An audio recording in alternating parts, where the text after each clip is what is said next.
So you're We're gonna wiggle on. your thumb. We're on, folks.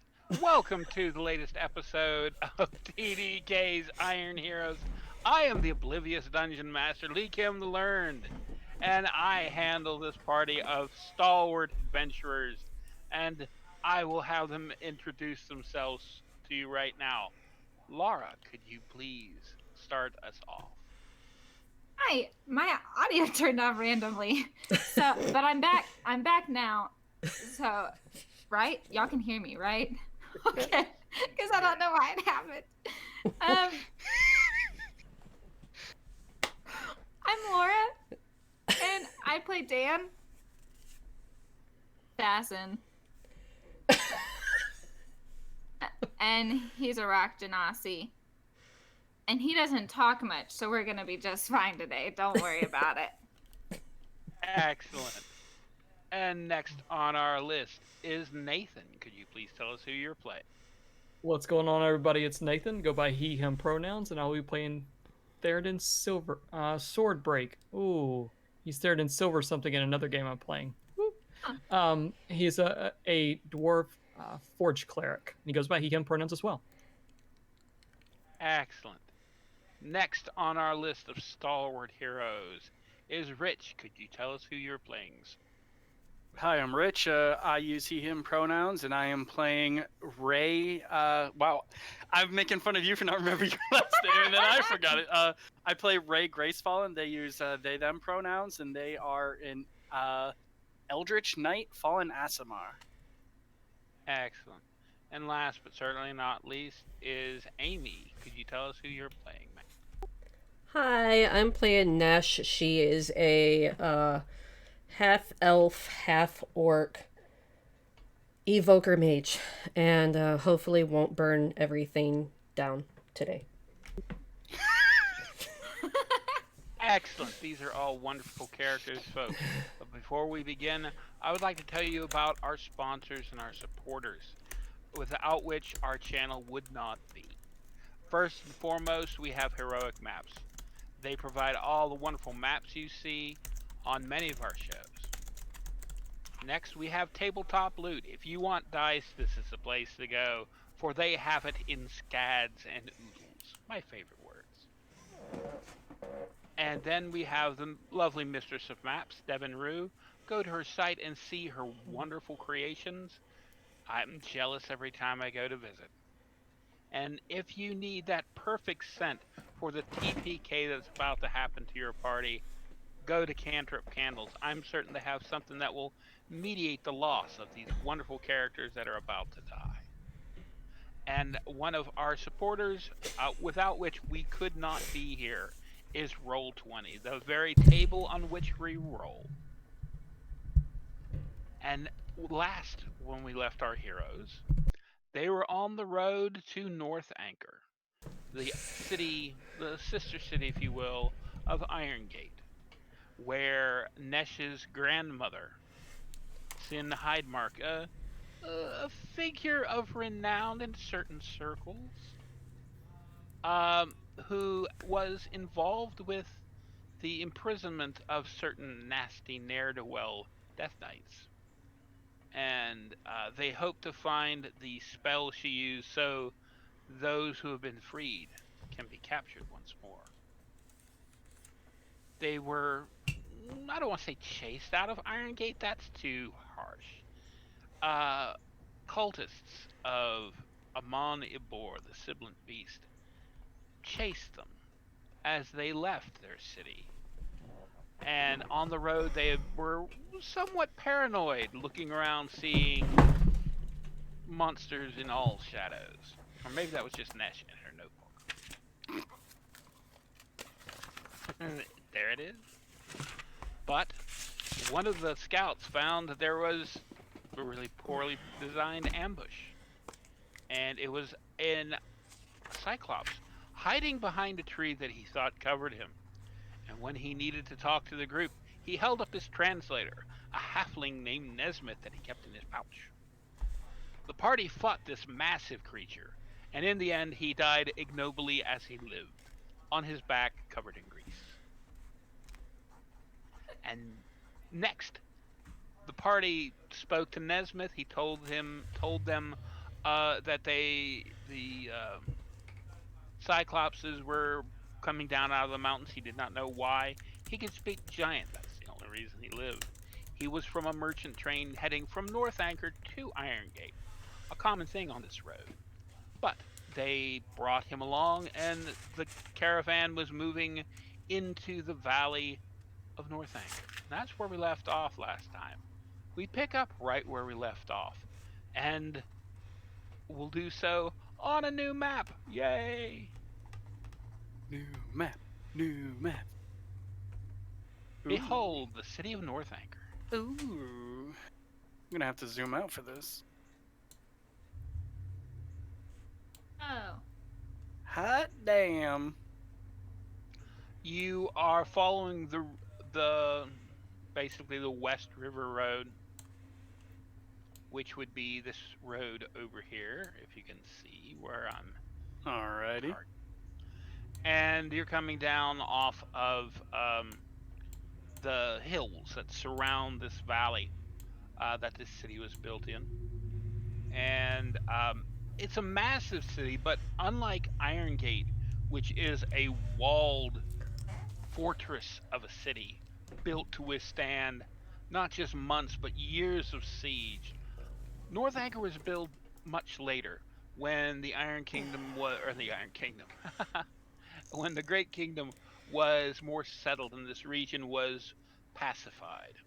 So it has no outer walls, and the city has sprawled in all directions.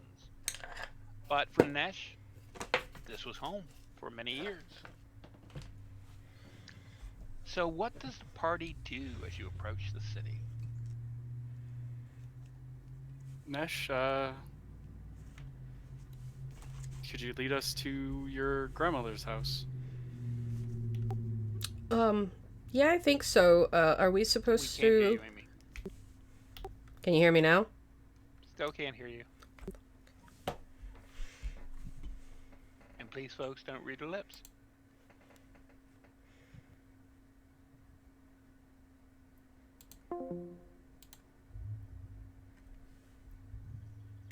Can you hear me now? Yes, we Yeah. can. Yeah. Weird. I just got Laura's disease thing. I are good at words. I was Nesh was saying, shouldn't we maybe escort the caravan people in first? Maybe? I keep on forgetting that we have Caravan with us. I write I everything forgot about that. down.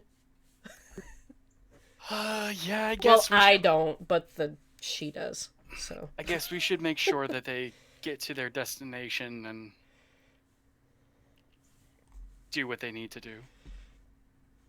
All right. As you command the caravan into North Anchor, as you approach, there's no city gates, but as you approach the outskirts of the city proper, a small group, about 10 horses, 10 horsemen in all, uh, are approaching you.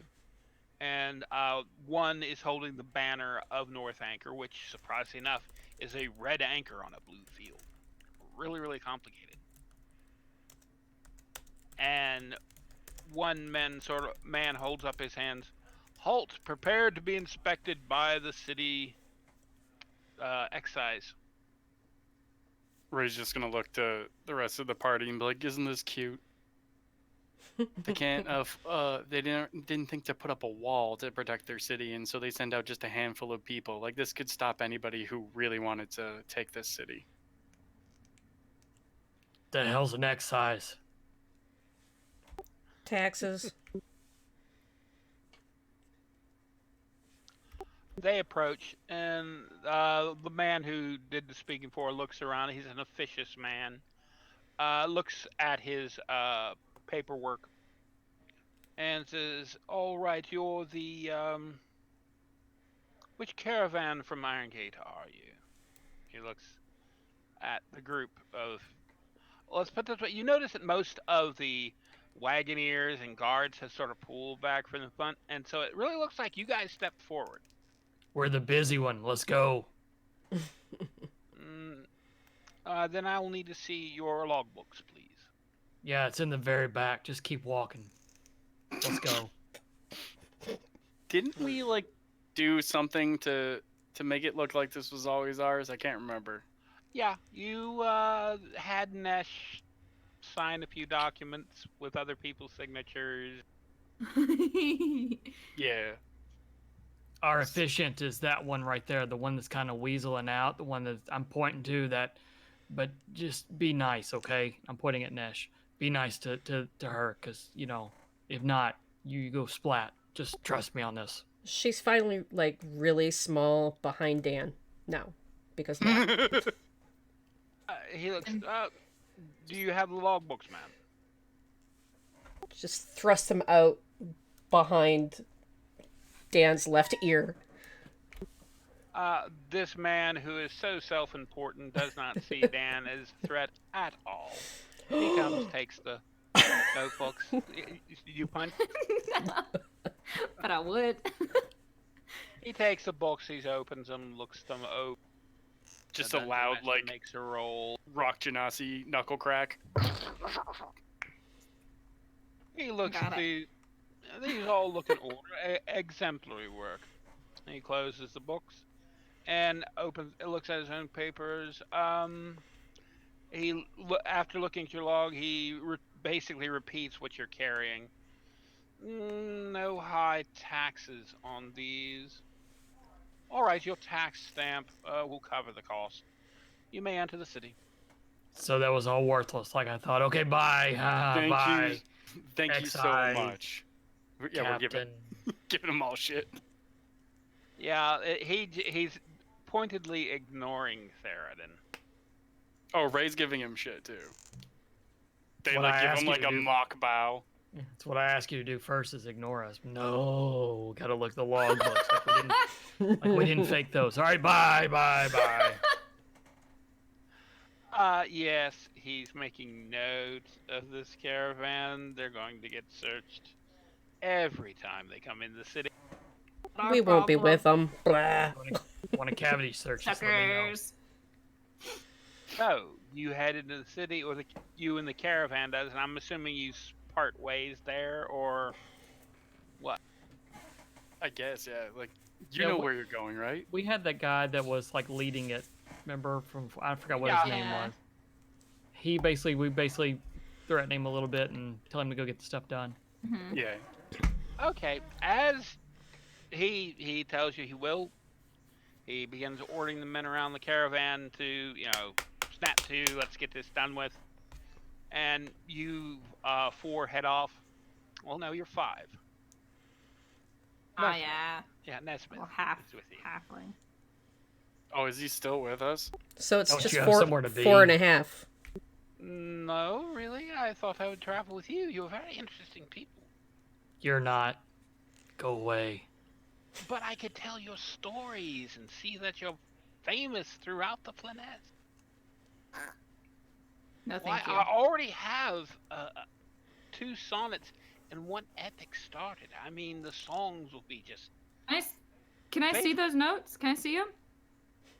He steps back. No, you're going to tear them up. Smartest thing you said. So whatever Captain says is what's gonna go here. We all get an equal vote, but Captain outvotes us all. So what, Captain? What do you say? Are they factual? I never stretch the truth, my good captain. There's no creative license taken with our actions. There's some artistic license, perhaps, to rhyme schemes, things along those lines. Nothing truly changing the truth. Did you make me taller? My good sir dwarf, I would never do such a thing. Dwarves are nature's most perfect creature. I Let like me- him. You could stay. Let me see your notes. You promise not to tear them up. I promise nothing. If you want to travel with us, you will do as I say. He sighs and hands you the notes. So they're gonna look through the notes. Is it like pretty accurate, or is he like making them out No, to be like insane gods? no, but you are all very heroic in what you're doing. But it's not like ridiculous. Where No, like no, it's not it's ridiculous lies or anything like that. It's a heroic spin on your activities. okay. They'll look at the notes and then hand them back and be like, "You can come. Stay out of Thank the you. way. Don't cause any problems, I and promise I'll be quiet as Judge Mouse.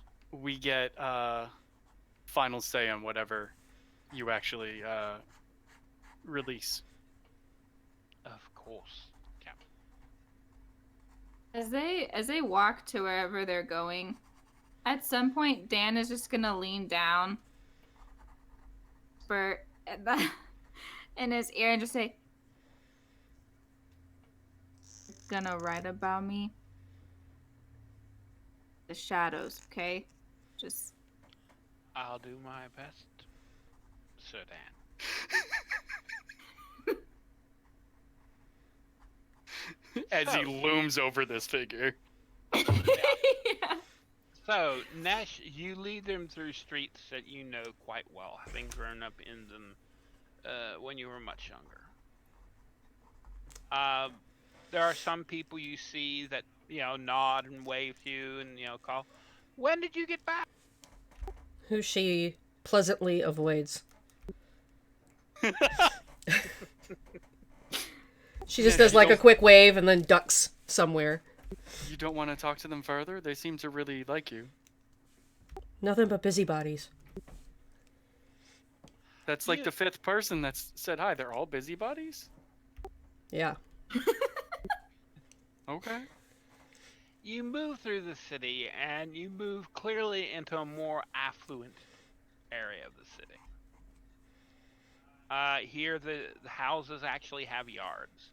Many of them are behind walls, but still, they have trees and flowering bushes and things like that. Some of them are large and ostentatious, clearly wanting to prove that they are the most noble of the houses here, or the richest, or the most influential, or the most something.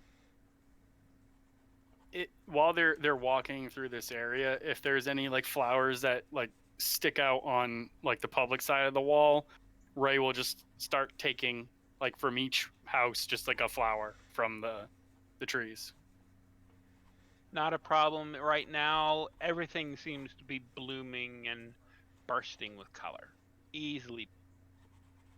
You actually see some small uh, kids doing the same thing and then running off to sell them at flower booths.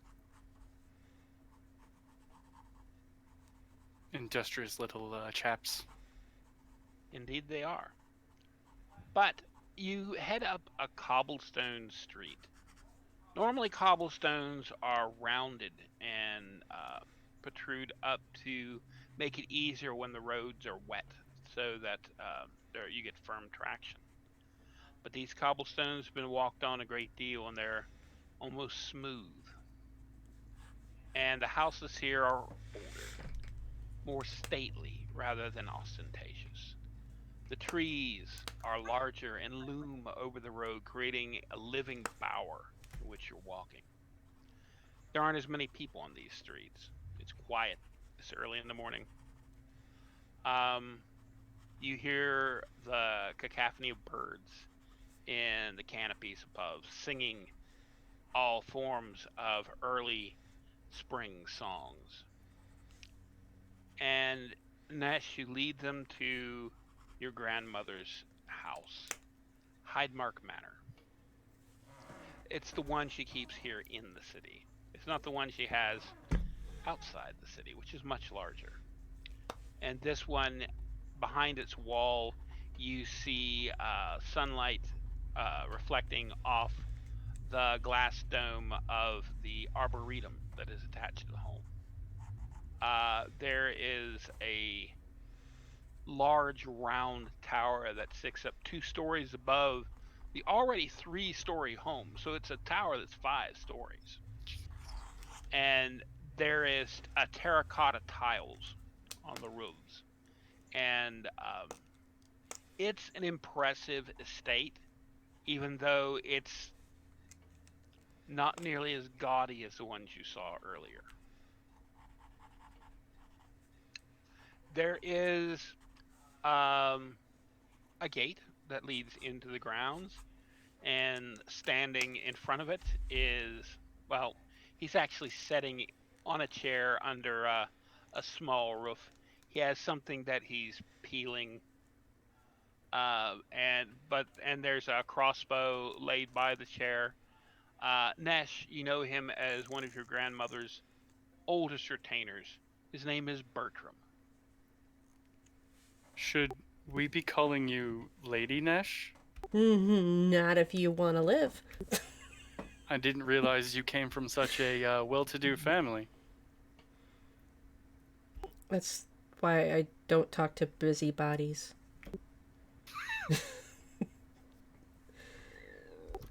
What is Bertram?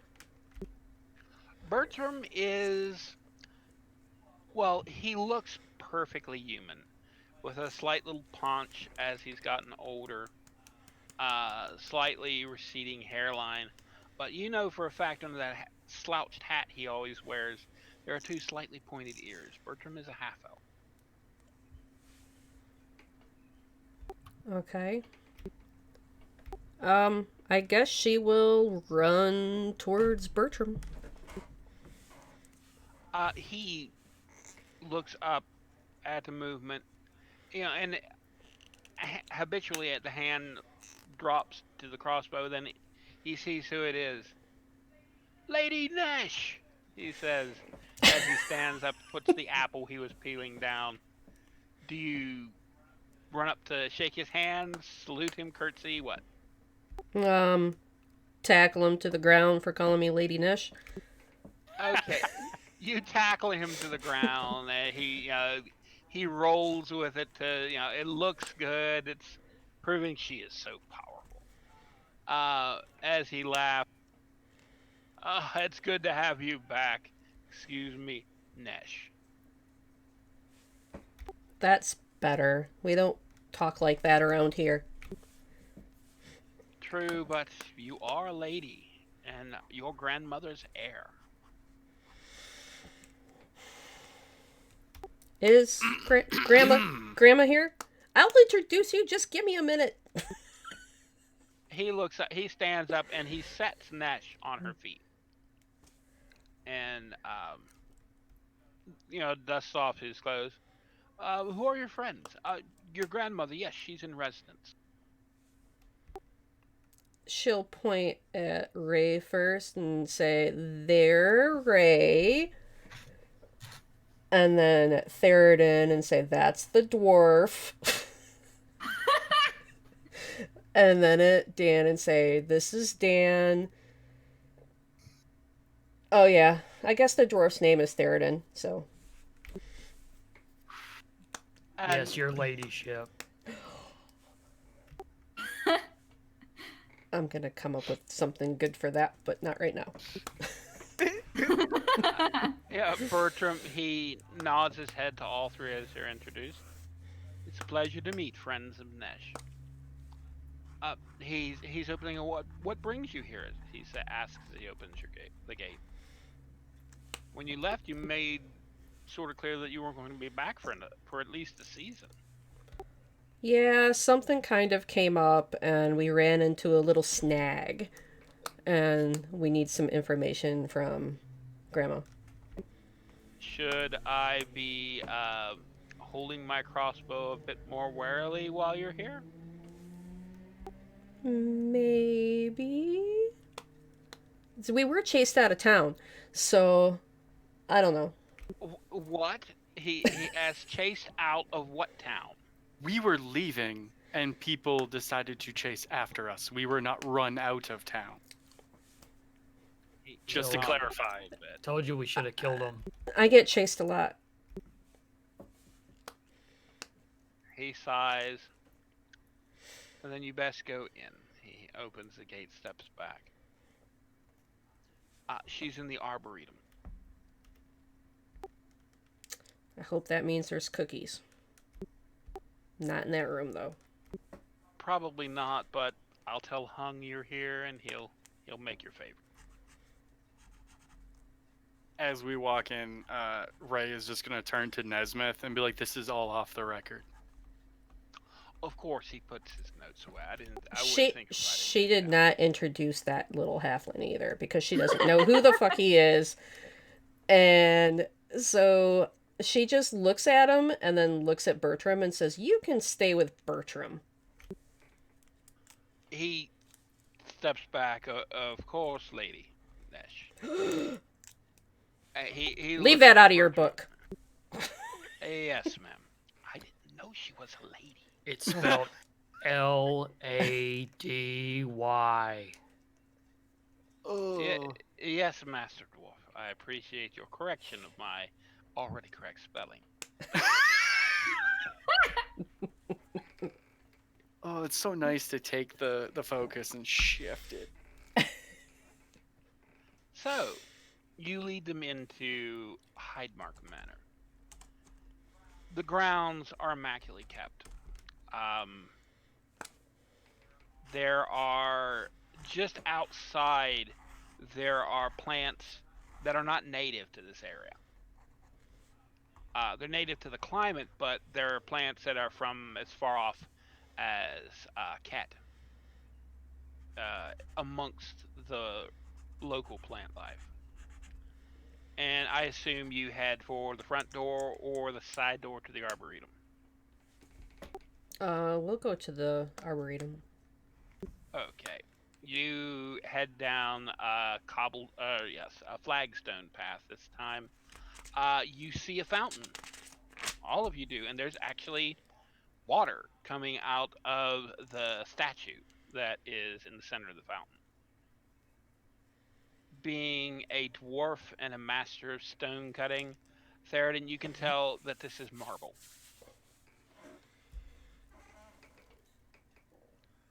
And you reach the side door to the arboretum. It is, of course, locked, so you have to rap on the glass. And after a moment, the door is unlocked, and a tall man, also older. You know him as Tristan. He is your grandmother's butler.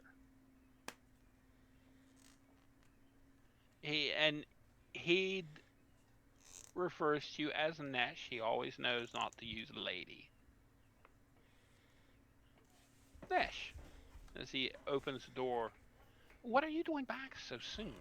Nothing is amiss, I trust. No, but we need to speak with Grandma. Well, of course, of course. He looks at the other three with you, your friends. Oh yeah. This is Ray and Theoden and Dan, and she points to everybody in turn, I'm sorry, Captain Ray. Of course. Please come in. I am Tristan, her ladyship's butler. She is in the solarium part of the arboretum, just down this path. Do mind the orchids? They're rather delicate this time of year.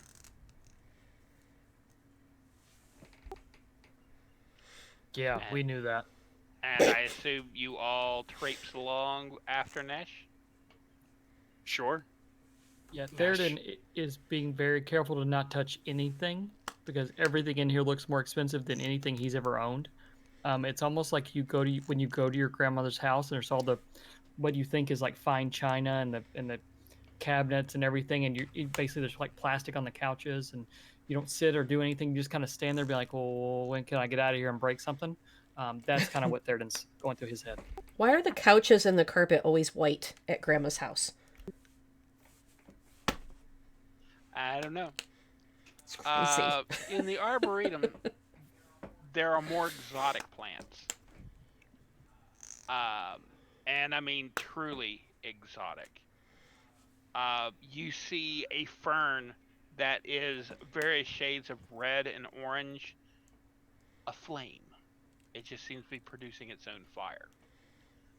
Um, Dan, you recognize this. It's literally referred to as a fire fern. It comes from the elemental plane of fire. Could use a couple of those in the forge. It's weird. It's not putting off heat, but the flame. Third, and you're looking at this flame is white hot in its center. It would be enough to melt steel. But somehow, for some reason, the heat is not radiating off like it would in a forge. You see a variety of elemental plants. You see gin ferns that produce their own wind. You see small trees. They're almost like bonsai trees that then draw metal into their bark. And you see trees that are probably platinum trees, very rare. And one you're almost certain is an adamantine tree. Wait, so in this world, money does grow on trees? In the elemental plane of Earth, there are plants that draw it to it, like water. Oof. Cheap plants, the ones that just draw iron, are worth maybe 5,000 gold pieces, 2,000 for a seed. But a full-grown plant like these are worth 5 to 10,000 just for iron. There's nothing but precious metals and exotic metals in this place. So it's rather impressive. Grandma likes plants. No joke. And the solarium part of the arboretum is basically an area that's clear of plants. It has a table, a few chairs. It's where your grandmother usually eats her breakfast. And as you come off one of these small paths, I would like everybody, except Ness, she knows this, you three to roll perception checks for me. Thought you were gonna say initiative. Ah! Gotta fight the grandma. Ooh. Okay, Theridin. You notice this, probably because your legs are shorter than everybody else's. This is taking a lot longer than that arboretum should be. The inside is larger, noticeably larger than it is on the outside. Something tells me we ain't in Kansas anymore.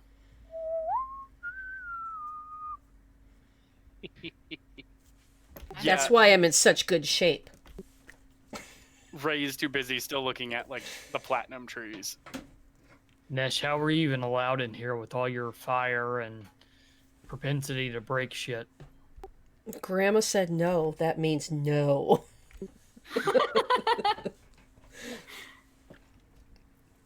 Speaking of grandma, as you come into the center area, at the table, you see a partially eaten breakfast.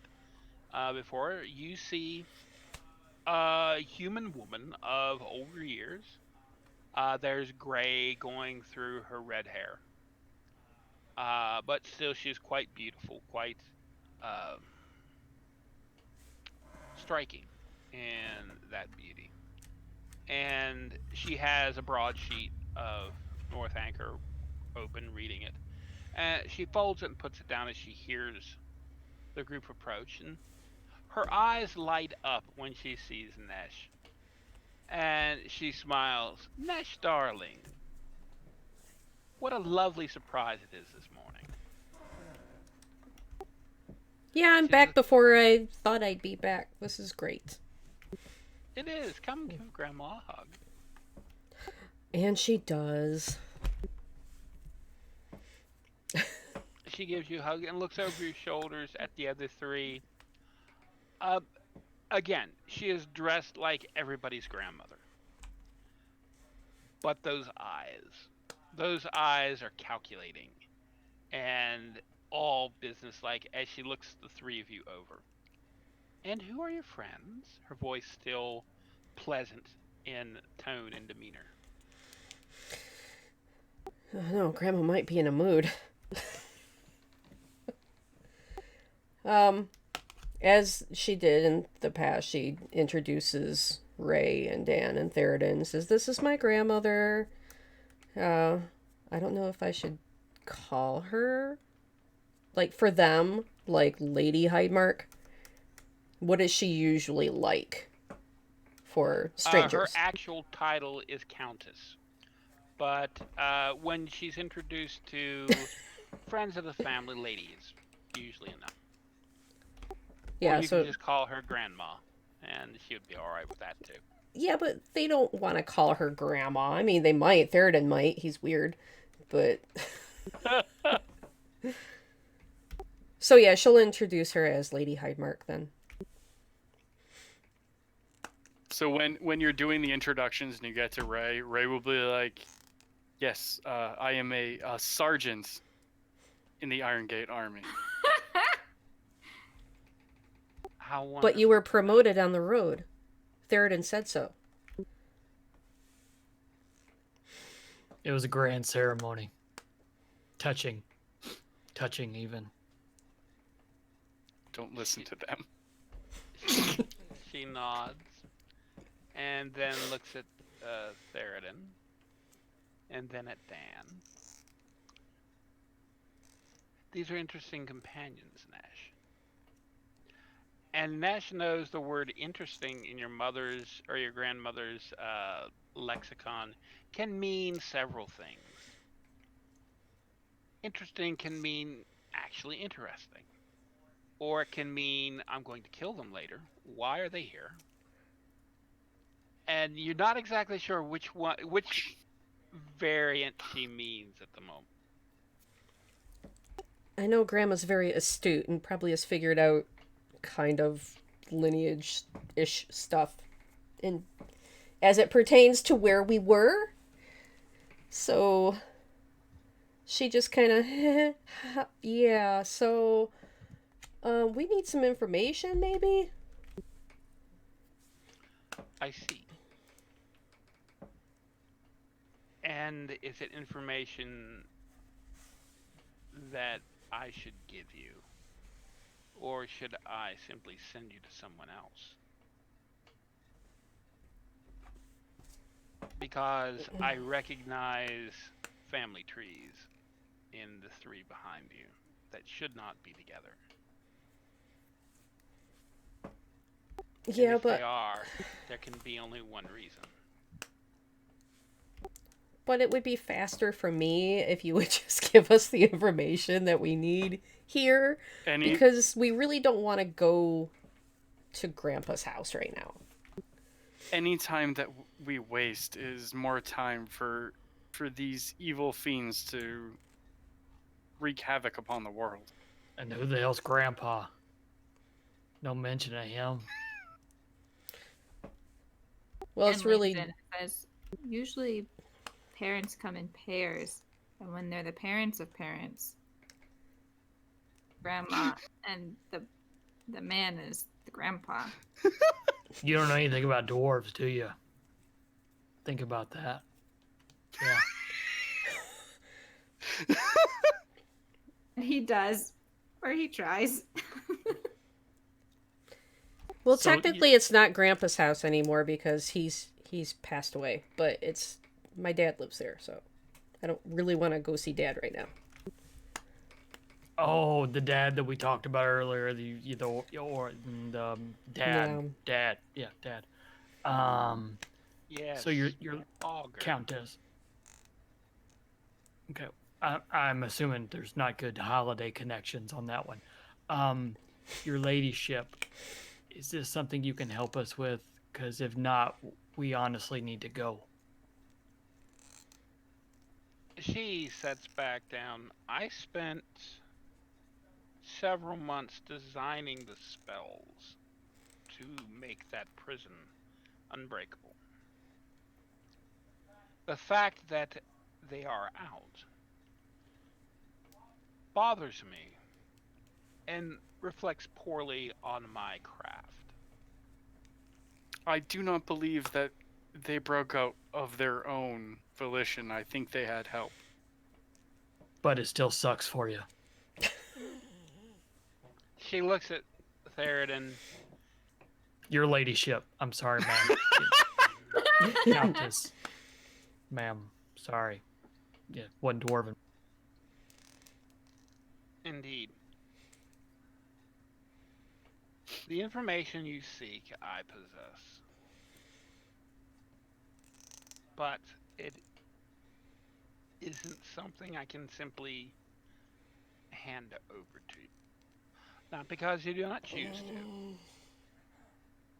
but because I cannot. Everyone involved with that project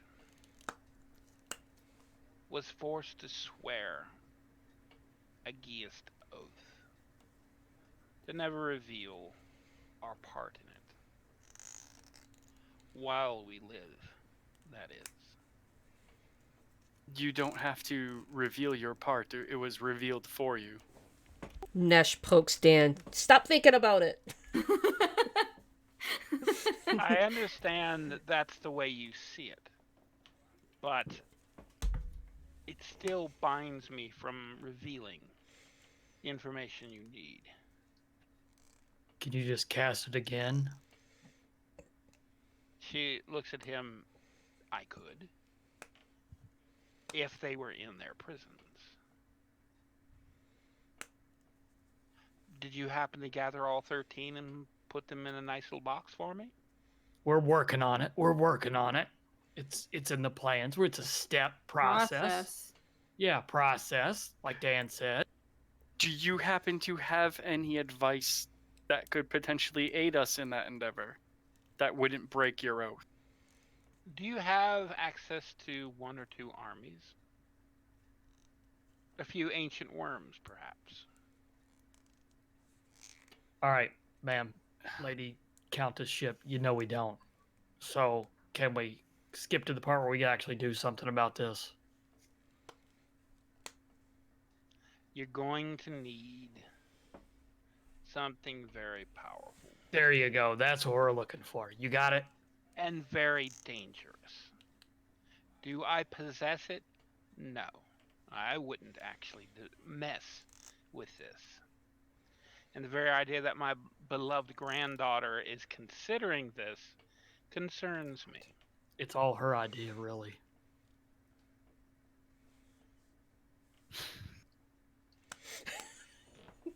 As well, you know, the Orb of Soul was used in a perverted manner to create the Death Knights. You're going to have to corrupt an evil artifact to do the same, to re-imprison them.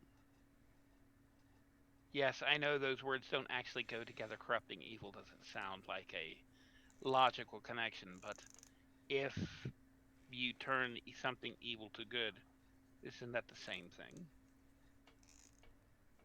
Sure. Where would we find this item? You're going to need a very powerful and a very specific item. You have two choices. In the Addery Forest, referred to as the Bitterness, and within there is an ancient elven prince who has long died, but his body still functions. And he carries the nameless blade.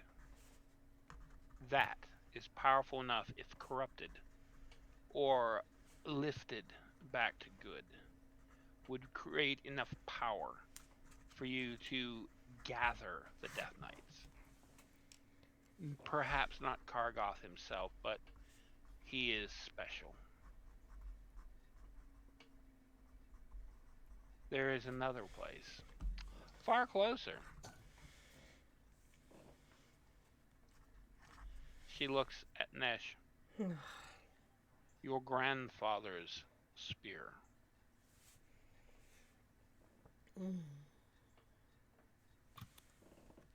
Ilvanal's spear. Alkarg. two guesses where that's at. Would they be willing to even give that up? It is a relic of great power, but it is also the symbol of the unity of the Orcish tribes in the mountains. It's the reason they are one tribe instead of several. If that spear is risen to good, it will shatter that alignment. And those dozen tribes that are now one will go back to being a dozen warring tribes.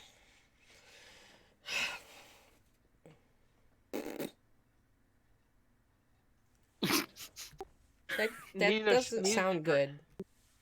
neither is a good prospect. I would much rather we spend several months slowly gathering what you need to break the geas, and then break the geas, and I can cast the spells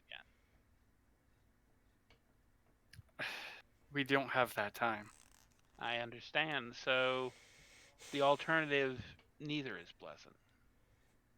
One will plunge a region into chaos for generations. Another is so dangerous that I fear for my daughter's or my granddaughter's immortal soul. What exactly is this prince? Once long ago, there was an elven empire kingdom in the Addery Forest, and it was attacked by demons.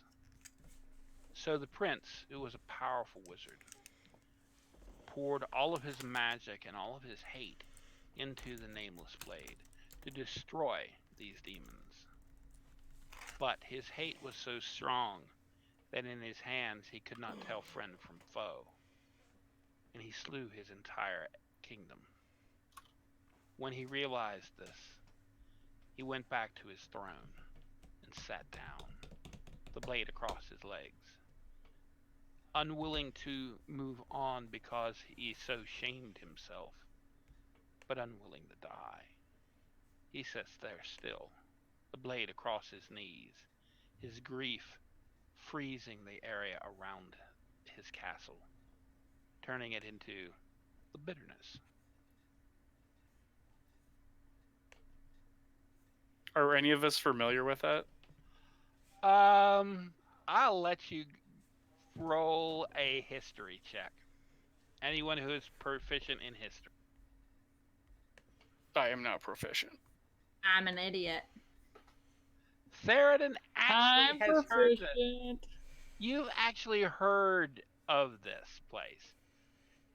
It's in the forest. It's elven frou frou stuff, but it was a sword being made by a powerful smith wizard, so it's stuck in your head.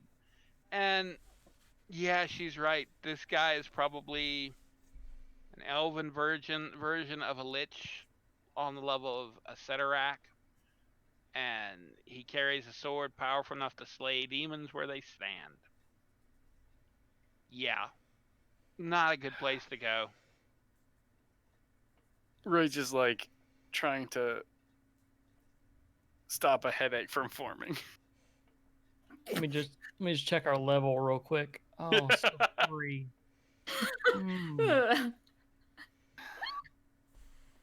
Maybe We're Grandma 4. has an Oh, auto 4, yeah. 15 level spell. I wouldn't go in there, and I'm speaking on my own behalf. That is a place that the elves have did their best to hide from the world. Perhaps this prince though would be willing to hand the blade over if we could redeem him somehow. You're cute. He would he's insane. He went mad with grief because he couldn't save his kingdom, and then went mad because he destroyed his kingdom with his own hand. There's always a chance for redemption. There is, and you're more than welcome to travel the 1,000 miles that is between here and the Adri Forest. I can cut that down. I do have a few friends in the area, and I can use a teleportation circle to cut your journey down to a couple 100 miles. Then you must go into the Adri Forest. Oh, by the way, the Great Kingdom is about to attack Almor near that region, so you'll have a few armies to go through. And then convince the guardians of the bitterness, elves who have been placed there to kill anyone who tries to get in or out, that you're going to go in there and try to redeem their prince, who they have tried to redeem many times. You're more than welcome to do this, my good sergeant. So you But saying there's a chance? I am friend I dwarf. A small chance. I would rather take my own life into my hands than risk ripping apart a nation. We would stop a group of 13 to potentially cause more deaths later on. But that nation, let's whoa a little bit. The nation is led by an evil sword, an evil spear, an evil whatever, and they're orcs. They're evil. So come on. But a unified group of people can be controlled and reasoned with, whereas a warring group of individuals could spill into the surrounding areas and hurt the innocents who live nearby. It got better before, so I bet they could do it again. We can give back the spear? Something Maybe? tells me that the spear would be consumed in the process of. So we'll get them a new one. We'll get them a new evil spear. Their bond will be stronger than ever. That's what I like about you, Dan. You're always thinking. Always thinking. Oh, yeah.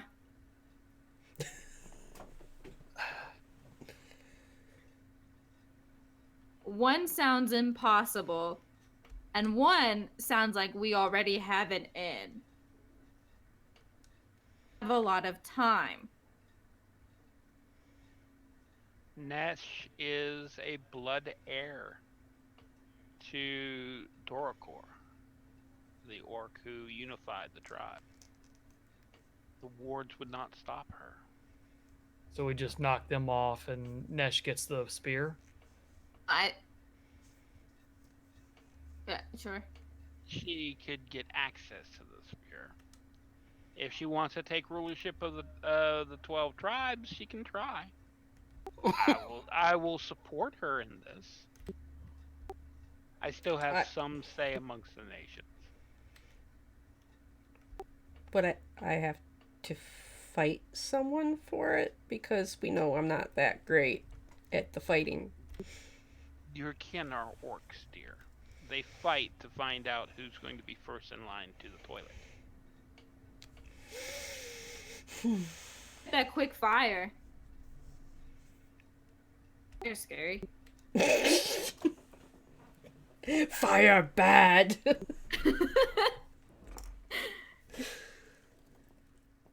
Or we could just steal it.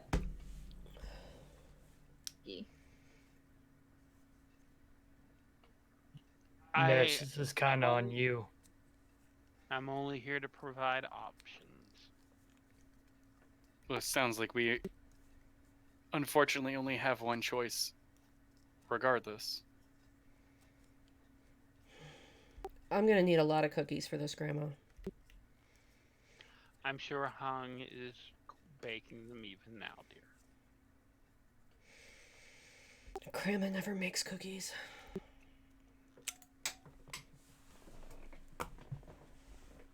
I bet they'd be special.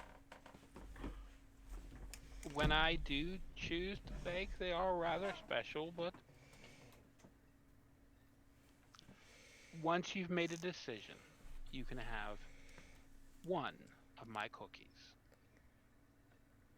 I just picture her like casting a spell and making it like Fantasia, where the cookies make themselves.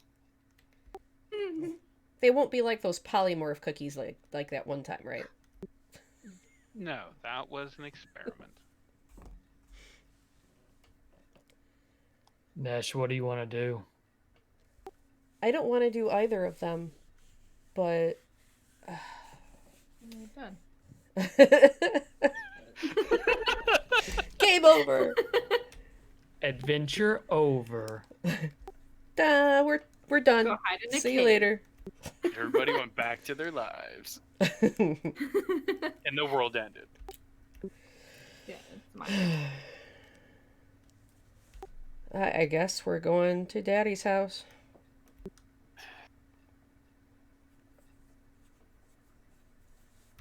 She nods.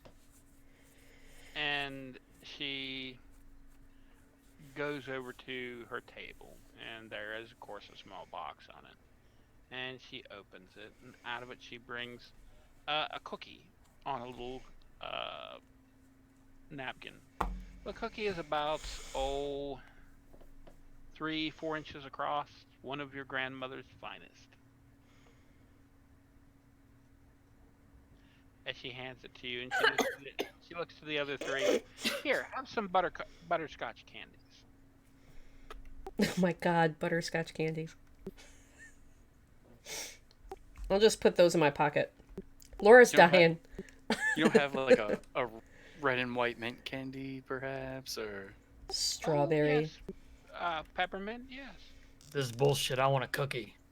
I have one of those little strawberries that has like the jelly inside. But it's half melted already. It's been It's sitting half there for so melted. long. Yeah. I probably have one somewhere, but my friend Dwarf, you didn't earn a cookie.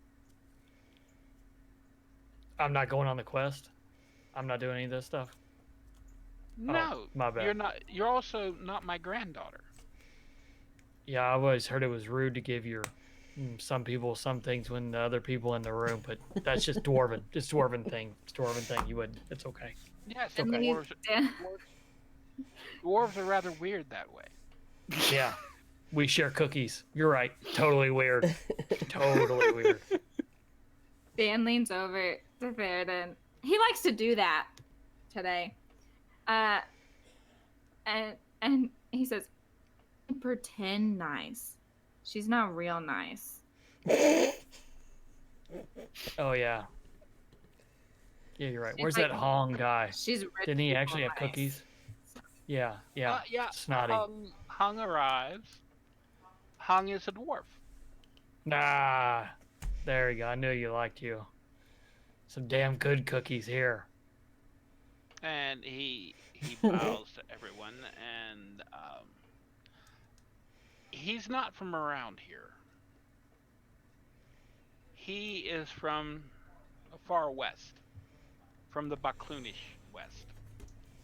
So he is a dwarf of darker skin. His beard is dark, and yeah, he speaks with a Baklunish accent.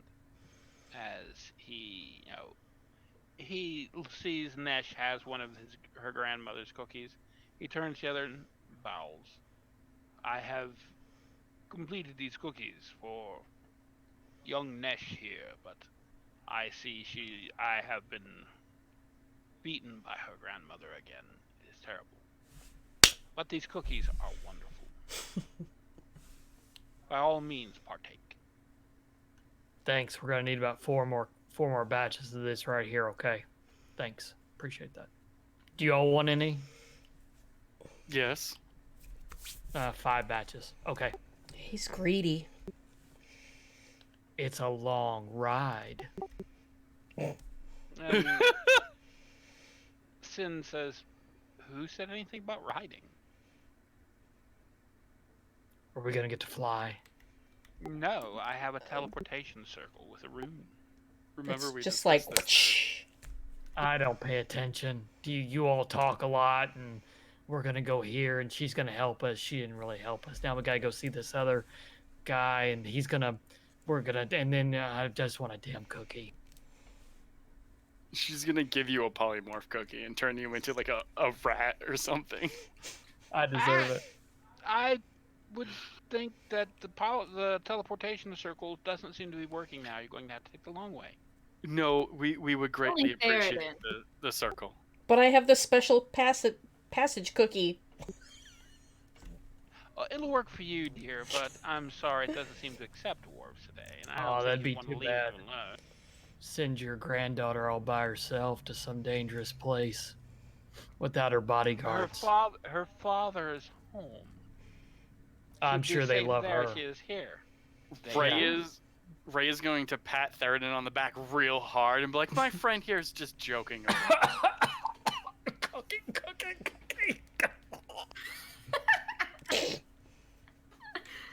He I likes think he's to. choking. You need to hit him again a bit harder. Oh, sure. God. Are you okay now, Theoden? I guess I'm fine. Whatever. She nods, except then I think the teleportation circle will accept him this time. Thank you, your ladyship, Countess, ma'am. This way. As she leads you into the house proper, into her study, which is as eclectic as the rest of the house. There are things from across Greyhawk and things you're pretty certain were never meant for Greyhawk. You see over the fireplace are a pair of crossed swords that you're almost certain are of Gith make.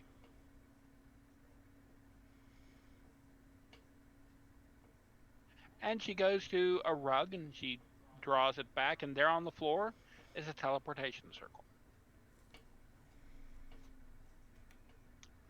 Now, it's cold, Nesh. Did you bring a jacket?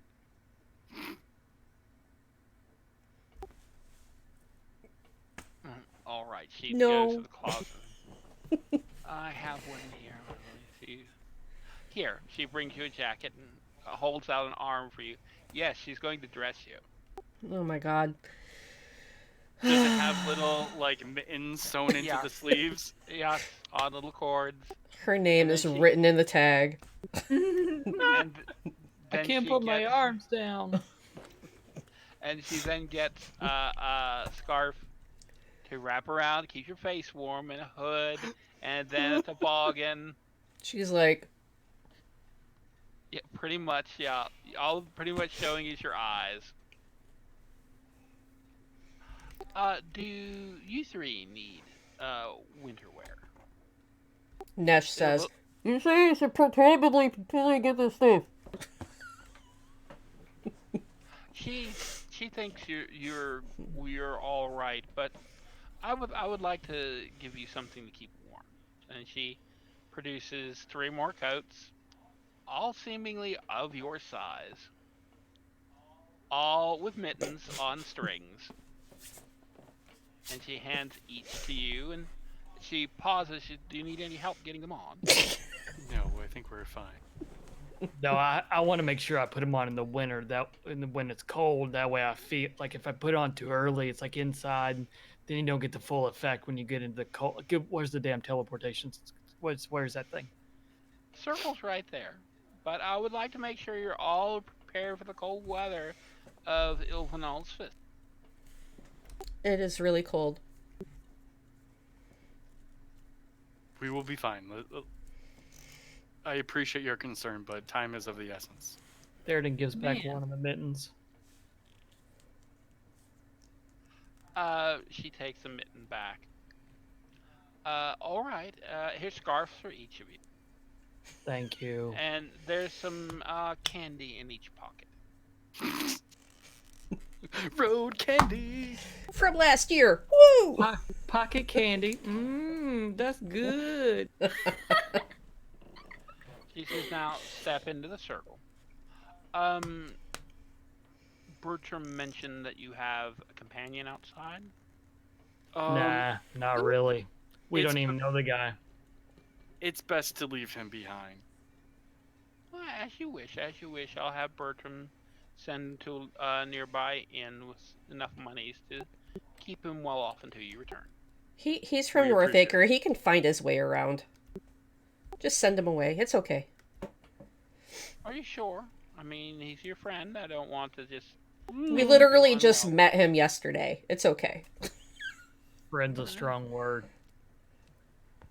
As you wish. We're kind of just letting him tag along because we're nice. We are. I'm That a way? mate. Well, we didn't kill him, so we're nice. Yeah, there. Okay, all right. That's a low bar. Yep. Yeah, Look at that. yeah. That's right. Cap knows us. Cap knows us. I thought he said he was a sergeant. Yeah, he took a blow to the head. Took a blow to the head. It's just not the same sense. Yeah, Theroden said he was promoted on the road, and I believe Theroden. It's touching. Okay. They look Very at well. they look at both of you and are like, Step into the circle, please. Oh, captains and ladies first. I guess you better step in then, lady. let's just all get him. Aye, captain. And everybody steps in. Quick question. Does anybody need a break? Because I need a break. I I can going take a to- break? Yes, I was going to suggest a break as I teleported you, but we'll just make that a little faster now. Hand wave, Star wipe. few words, and you're teleported. And we will take a break and be back in 5 minutes, folks. Don't go anywhere.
Okay, we're back.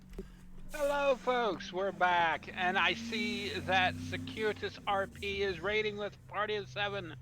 Yay! Welcome. I hope you're still here. We'll now pick up with the TDK's Iron Heroes as they teleported from North Anchor, heading to Ilsvan's Fist, the mountainous home of the orcs, and Nesh's kin, and her father, Augur. She arrives, as did the rest of the party, a little bit disoriented and far colder than the warm valley they had left an instant before, to the point that you're in the middle of a snowstorm. Now, one time this teleportation circle was in the village, but with the falling out of the hide marks and uh, Nesh's orcish relatives, the orcs literally moved their entire village to place that teleport circle outside of it. Awesome. So the foundation is still there of the main hut, or, but that's about it. And you're now on a wind swept. I can speak. Wind swept uh, head of a mountain, and the Yeah, they. village is down in the valley below, about 200-300 yards. This is great. Yeah, I forgot to mention that they think that Grandma killed Grandpa. So, oops. What? Nothing. That would have been really good to know. That would have been something I could have used yesterday. The damn elves are looking better and better to deal with. Not really. Are you still okay to come here? Mm-hmm. Yeah. Baby, you should lead the way then. When's the last time you actually saw She your still visits with my dad, but she just can't go in the village anymore. So you head down the hill towards the settlement. As you do, the path is rough because it is literally about a foot of snow as the storm continues to whip around this hilltop. And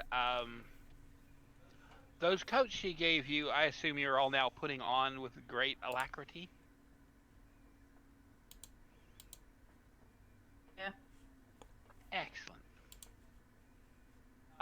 They're warm, and you feel much more comfortable with them on. That's a good color on you, Dan. I like the really bright red coat that you have on. Looks good. Pink looks good on you too. I like pink. It's all good. Good with the beard. Dan's is rainbow. It's pretty.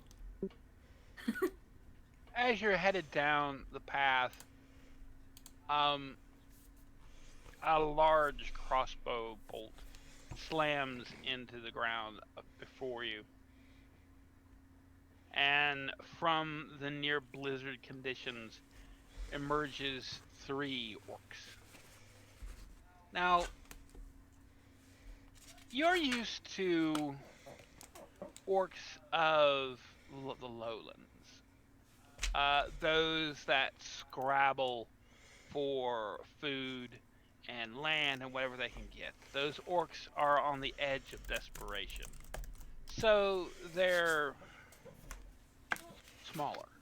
They're less beefy. These are mountain orcs. Mountain orcs of the 12 clans. They are well fed. They are well trained. And they are each roughly 7 feet tall, wrapped in white furs, carrying massive crossbows that are now loaded as one slides a bolt back into the firing chamber, so to speak. Nesh. Yeah, at this point, Nesh would do something that she doesn't normally do, and that will be to go in front of everybody else. And then pulls down the scarf so she could actually speak and say, it's me, it's Nesh. And do you say that in common? Say that in orc? Oh, no, she says it in Orcish. Does anyone else speak orc, by the way? I gotta look. Nope. Okay, you hear the orcs growl something, and Nesh growl back at them. Rawr. You hear the word Nesh involved. And the orcs, they're like, what brings you here, Nesh? Why are these outlanders here? Why do you bring a dwarf among us? He's a friend of mine.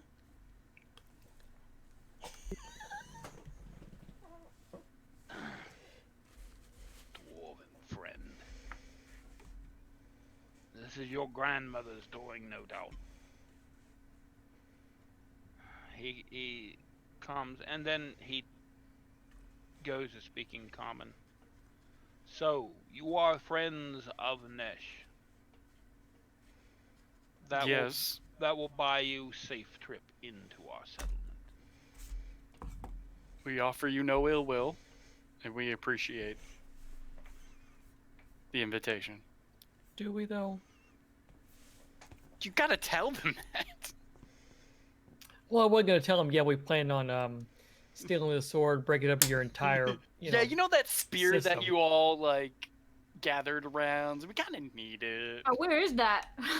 So if one No were to reason. ask, yeah, No just reason. In the like to neighborhood. see it. Go to the museum. I'm practicing like drawing, and I'm in like the spear phase. Okay. He turns and leads the party down the incline. Two of them, however, are walking sideways, looking at the party. The one in the lead whistles, and you see also emerging from the near blizzard conditions 4 dire wolves in Oh, chain barding. Hey, puppy. by Morden's beard. And you can tell these have been bred with winter wolves, so they're beefier, bigger, and nastier. I has it. Puppies! Oh yeah, Nesh sort of grew up with these wolves, I should say. So to you, yeah, they're puppies, big puppies. I mean, you had 2 of them that pretty much slept with you, the entire time you're here, and they make great blankets. That's one way to stay warm. Mm-hmm. And they alternately look at you with, big sloppy, tongue lolling out of their mouths, clearly pleased to see you, and clearly ready to rip the other's throats out. So it's like a happy dog looking. Arr! I think the entire time that we're walking, especially when the direwolves came out, Ray is kind of like flexing their hands, like trying to distract themselves so they don't immediately summon the glaive. Yeah, that would be bad. Yeah, and Ray can hear in their minds the howl of the glaive. It's like, bring me out. Oh no. Bring me out. Not now. You're embarrassing in front of my friends. You're not a real wolf. Just a, Yeah, just a weapon. It thinks it is. You reach the settlement, and on the hilltop, it looked like, a simple though. You get down here, it is a stone-walled fortress that would be hell to try to take. Now this is how you set up a city. You protect it. And even Theoden, though he'll never, ever, ever, ever admit it, the stonework is pretty impressive for orcs. It's okay. I mean, it'll do, I guess. If you had to siege it for a year or two, I mean, I could get through. I could get through, but it's whatever. That's your big. That's nice battle axe. Okay. The main gates are different. They're wood, but instead of being banded by metal, they're banded by giants' bones. So you see like femur bones that have been cut that fit across the front of the gate and down as support. And in the top of the arch, the keystone is a giant skull. It's definitely an aesthetic. Yeah, it's a look. It's a look. I like it. I dig it. The Very gates are opened, and they groan as they're open, and they're being opened by ogres that are all but chained to these gates to open. And the three can't talk, the dire wolves and the orcs that were on the outside, two of them stopped, and the one that was doing the talking, he leads you, and those they go back out on patrol. In here, it's slightly less blizzard-like. There are Sprite. more lanterns hanging to light the streets, such as they are.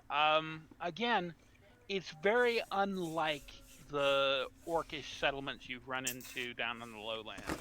Those are very haphazard. You know, literally, they throw their trash and excrement out one window, and don't care if it piles up to the edge of the window or above. They just punch a hole in the wall beside it and throw it out that. There's no concern or care of that. But here, the streets are clean. There's buildings, there's shutters, there's windows. It's as rough.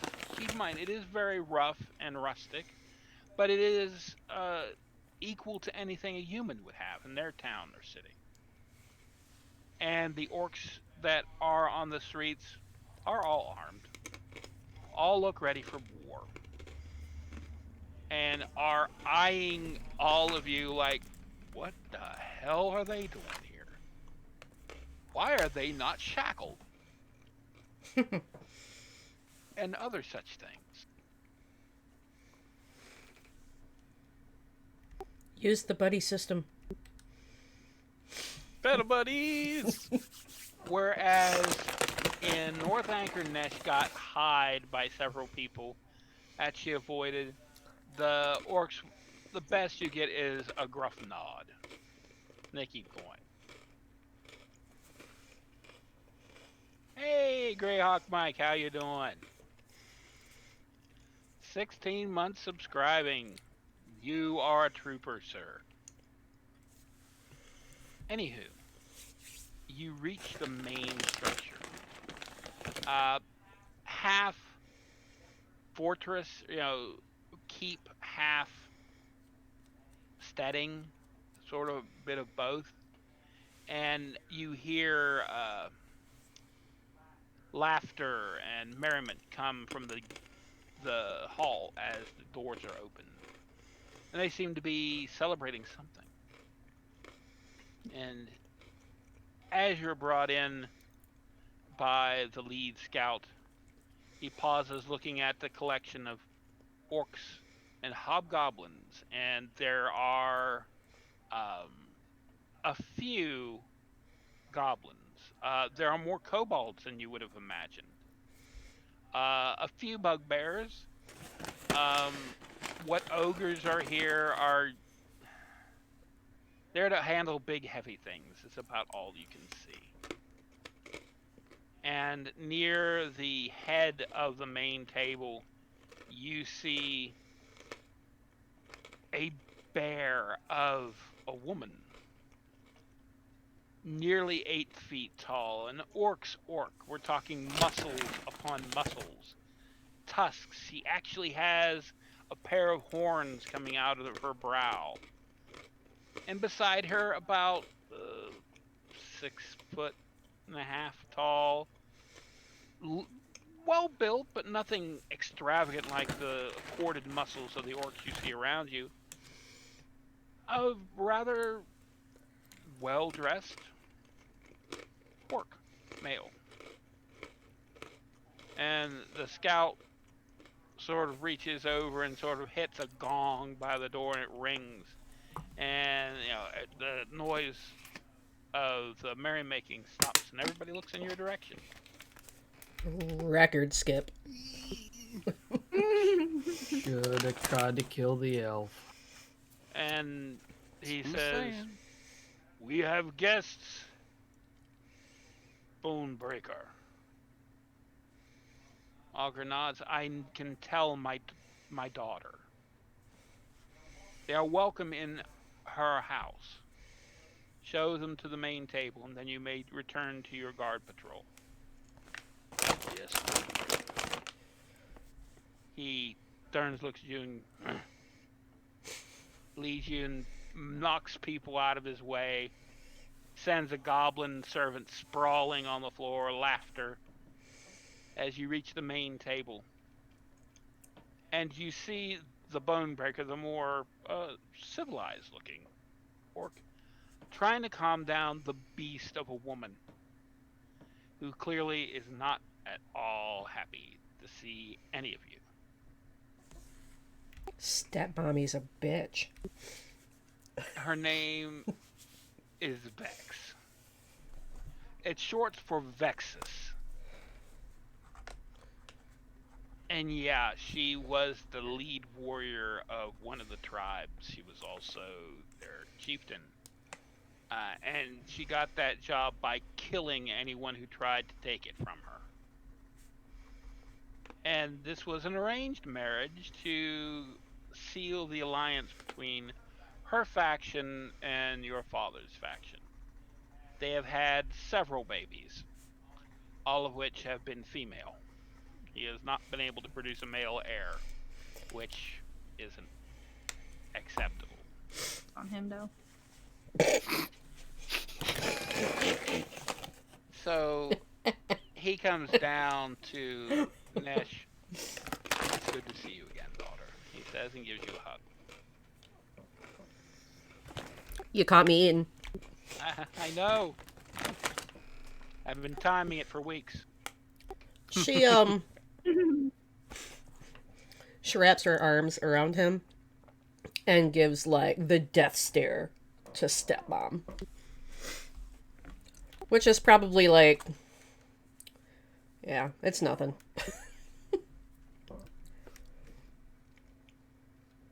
Yeah, but she's glaring at Theoden. What's her deal? She wants some of this. I think he's used to that look. But Augur looks at you. "What brings you here, dear? You normally announce your arrivals, weeks in advance so that certain individuals cannot be." New technology. Who has that? "I don't Dad know. got the Nobody heard a Googles. thing."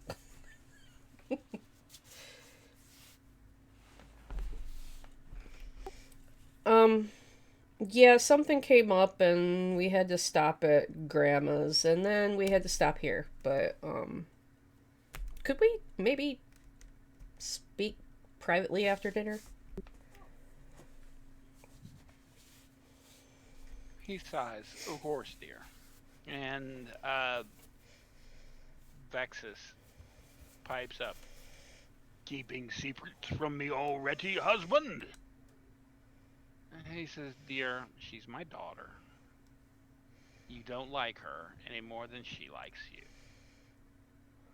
Well, if she doesn't like me, she should challenge me on the field of battle, like a worthy heir to the Bonebreaker line, instead of hiding behind her magic. You're just jealous because you have no magic. I have the magic of muscle. I'm a muscle wizard. I cast fist. You also didn't cast brush your teeth, so. Ray's She just standing there like, what the are you doing? she surges And forward. it's like Dan's puffing up. She surges forward, and Augur looks at her. She stops. This way, dear. Dad knows hold You- person.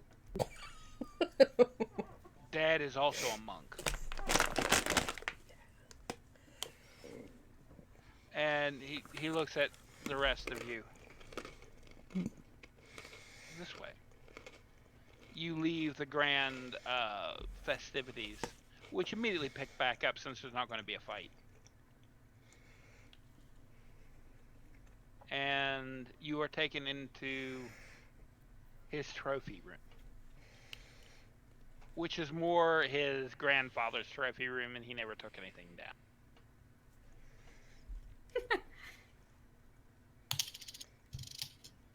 So, dear, it's not that I don't enjoy seeing you, even surprise visits like this, but you couldn't have picked a worse time. Hmm. That's just my luck today. He sighs. Please be seated. He looks at the rest of you.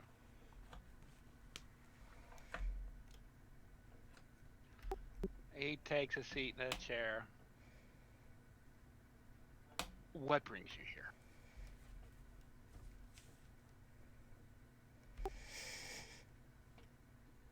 Uh, I have a real dilemma. And it's something that pertains to something grandmother did. And she cannot help us. And you're the only one that can at this point. Surprise, surprise, your grandmother can't actually help anyone. But it's really bad. Well, dear, what do I have that can help? Do you need men? I can give you 100, 200. Unfortunately, that would not be enough. He frowns and pours himself out of sort of some alcohol out of a decanter that's made out of a skull. Since time is of the essence, I don't think we can mince words, so I'll just get to the point. The 13 have broken free, and they're wreaking havoc on, I assume, on the world, and probably are trying to do something great and nefarious. He sighs. The 13 you speak of, you mean Erdes 13. Yes, Kargoth and his Death Knights.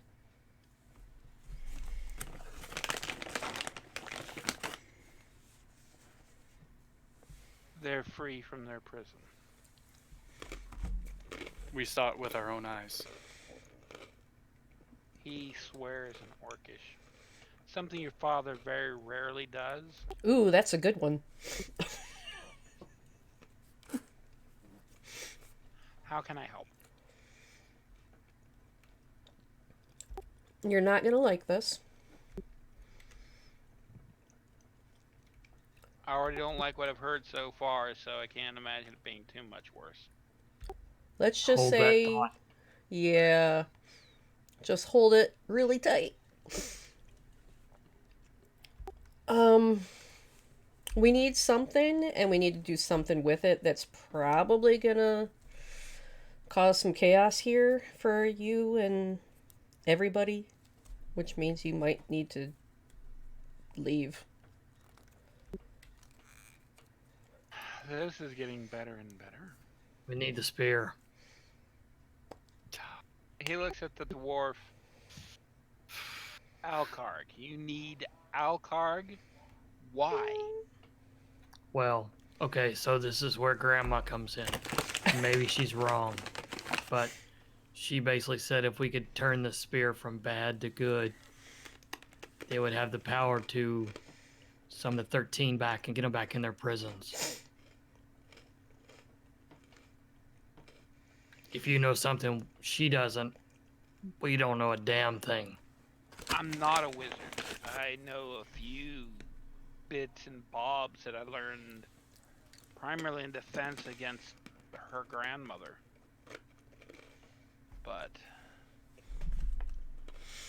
If we had any other choice, we would take it. But Only had one, so here we are. there are no good options here. We apologize for that, but if we don't take this route, thousands could potentially die. you do realize that it's that spear that is the center of the alliance between the 12 tribes. Yes. Now, I do know that spear's power, if you will, isn't magical. It's not a spell that makes you suddenly able to convince stubborn orcs to do what you want. It's a symbol that they respect because everyone who's carried it has been a champion, has been a leader that has done great things for the orcs. We could make a fake one. No problems. It's not something you can just, unless you have one already made, I'm not sure how we're going to pull that off. Let me take a look at it. Far away. Normally it hangs right there on that hook on the wall. It's not there because this is the Holy Week. And the spear is on display in the Grand Hall of Memory. Of course. I forgot to look at the calendar again. Oh dear, orcs only have a few holidays that you even like. Most of Second them Christmas, are- man. Well, most of them are murder holidays. And what's this one? This is surprisingly one that has only a few ritual sacrifices, and those are mostly animal. Mostly. Yeah, there's one that involves a dwarf, but you're lucky it already happened. I told you to Okay. leave that stuff out, Dad. It was a Dugar. It wasn't like it was his cousin. Oh. Oh. That's fine. So, can I get a look at this spear? It's in the Hall of Memory. We can go take a look. Also, something tells me your beloved, betrothed, bewitching Bitch. woman, Yeah. excuse me, wife. Sorry, common dwarf. It's a dwarven word. May not take too kindly to this. Oh no, Am I guessing that? Yeah, she wants to use that spear to lead an orcish invasion of the lowlands and take all of the valley for our people. Right. So she may not want us to take it. She will probably try to spin this regardless if she finds out you've taken it, are interested in touching it. She'll find a way to create war if she can. So a fake would be preferable. Something tells me that she's already been planning on some way to take the reins from you. Oh, she has, but luckily, the order I follow involves a great deal of resistance to poisons. That's how she Fun, killed her last 3 husbands. Lucky fun, you. very fun. What a cute couple. Oh yes, we're definitely, postcard material here. She's charming. Once again. Yes, so's a beholder.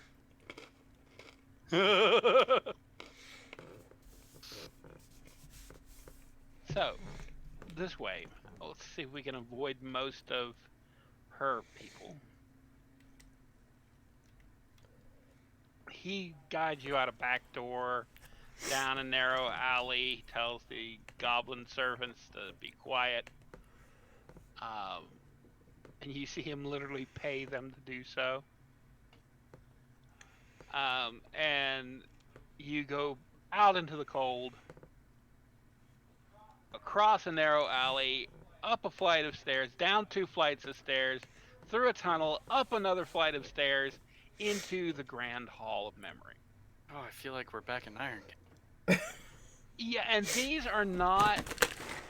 These are orcish made tunnels, so yeah, they're can-hewn, rough, serviceable, but not nearly as nice and aesthetically pleasing as the structures above.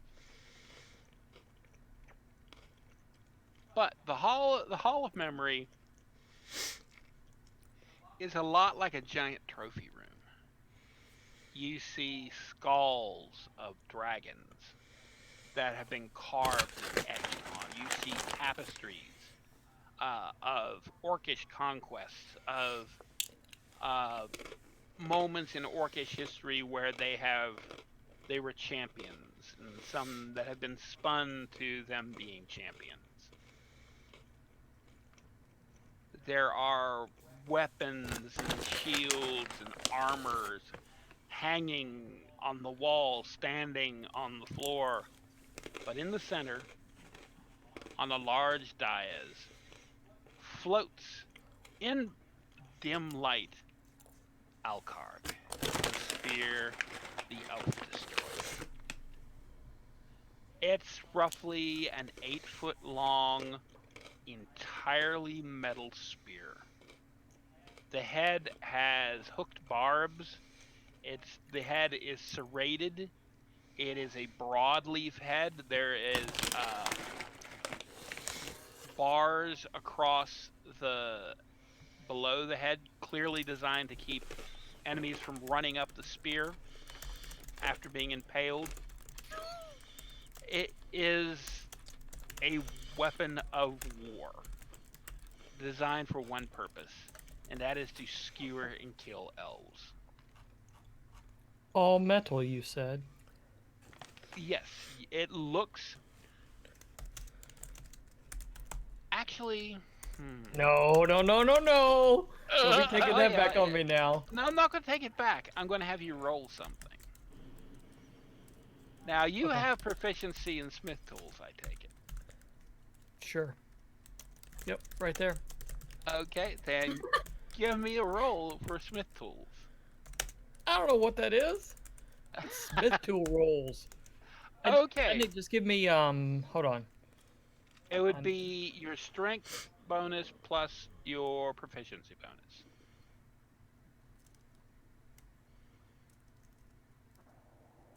Alright.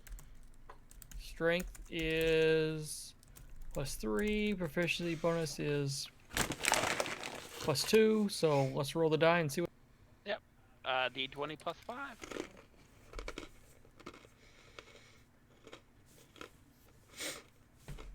So you rolled a 10. What?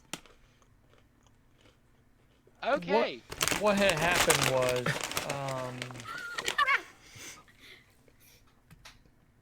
It's a red metal. You think it's probably iron that has started to rust. you're a liar. I'm the dungeon master. I never lie.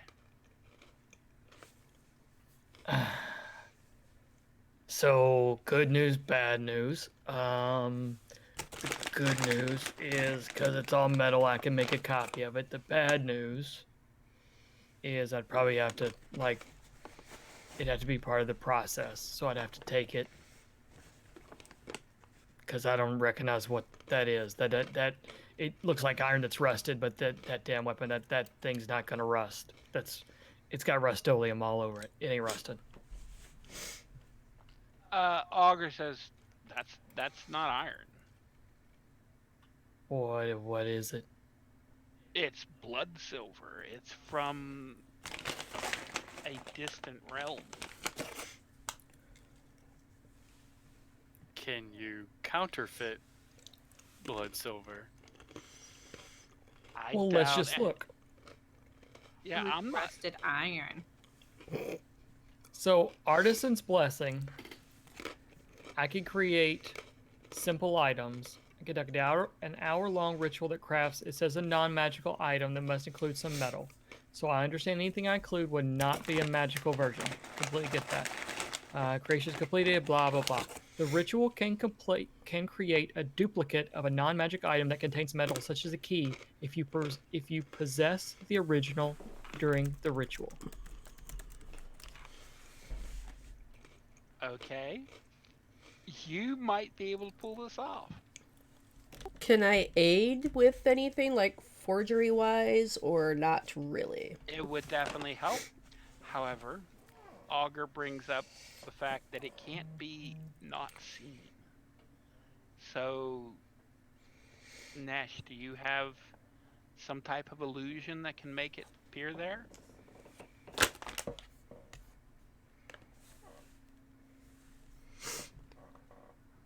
Let me just point out, Dan is a genius. This was his idea a long time ago. It's all coming back, Dan. It's all coming up, Dan. So it doesn't say, it just says, yeah. I mean, again, possession on this is going to be kind of one of those things. So do I have to stand next to it and study it for an hour and then go perform the ritual? Now, we'll need, of course, something to switch them out, but... Well, I guess the question is, like, if you're going to be making this in their forge, how do we make sure that no one knows that we're making a fake?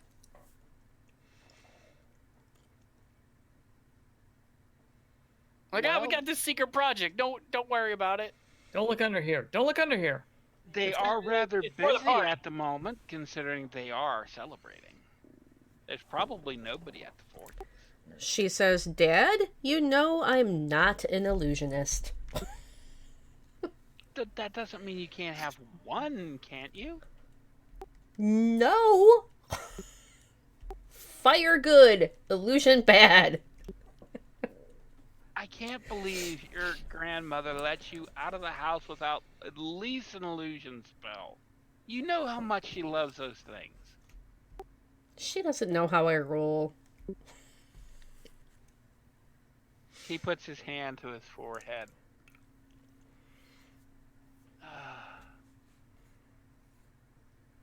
Maybe there's some in one of her old... I can make things big, and I can open doors and catch things on fire. That's about it. Could we say that it's being cleaned or something? And that's why it's not on display. That's not suspicious. 3 strangers come into your village during your Holy Week, and then your spear's being cleaned. Okay, even I think that's fishy. Do you have an idea then, Dan? Because I'm not hearing anything. I had the best idea this party has ever come up with already today. I do not carry this burden. What was the idea? Duplicate the spear. That's a great idea. Can you just switch them? Aren't you just like fast and have like the hands like here, it's in this there? But we need the copy to do that. I'll make. Okay, say I get the copy. I'll study the spear. I'll make the copy. I bring the copy. Dan switch the copy. We run like hell. Are we? Do you need the spear the whole time you're doing? My blessing doesn't say that I have to do it. I'll just study it. DM. Thing didn't say. The DM will rule thus. If you have the item in your possession during the entire ritual, it will, and if Nesh helps, it will be a roll at advantage. If you don't have the spear for the entire ritual, with Nesh's help, it will be a straight roll. I don't actually have to roll anything. Oh, for this you're going to have to. Sorry, sir. Oh, boo. Hey, you want to make a half-assed spear? That's perfectly fine. You want to make something that's going to fool the eyes of the Orcish nation who have looked upon it with reverence year after year after year? I just need an hour. We'll Well, be no, gone. I yeah, can make a you'll be gone. distraction for an hour. But yeah, I mean, if you're trying to keep 12 tribes of orcs from becoming 12 raging tribes of orcs attacking everything, you're going to need a roll. Honestly, so this is where Theoden as the dwarf says, would I rather have 12 tribes of orcs attacking each other and things separately, or one solid tribe of orcs under what's her name again? Vexus. Vex under Vexus, which she will do at some point in time. At some point in time, she's going to kill Nesh's father, and then she'll rule, and then she'll have 12 tribes of orcs underneath her, and she's already tried to come into Lowlands with this spear before. So I'm not really sure that I actually care anymore about like the 12 tribes staying together. I liked them together at the start. Not sure I care anymore. So that's probably something we need to discuss. That's up to you guys. I never cared. The fact that there'd be a respectable duplicate will keep Nesh's father alive longer.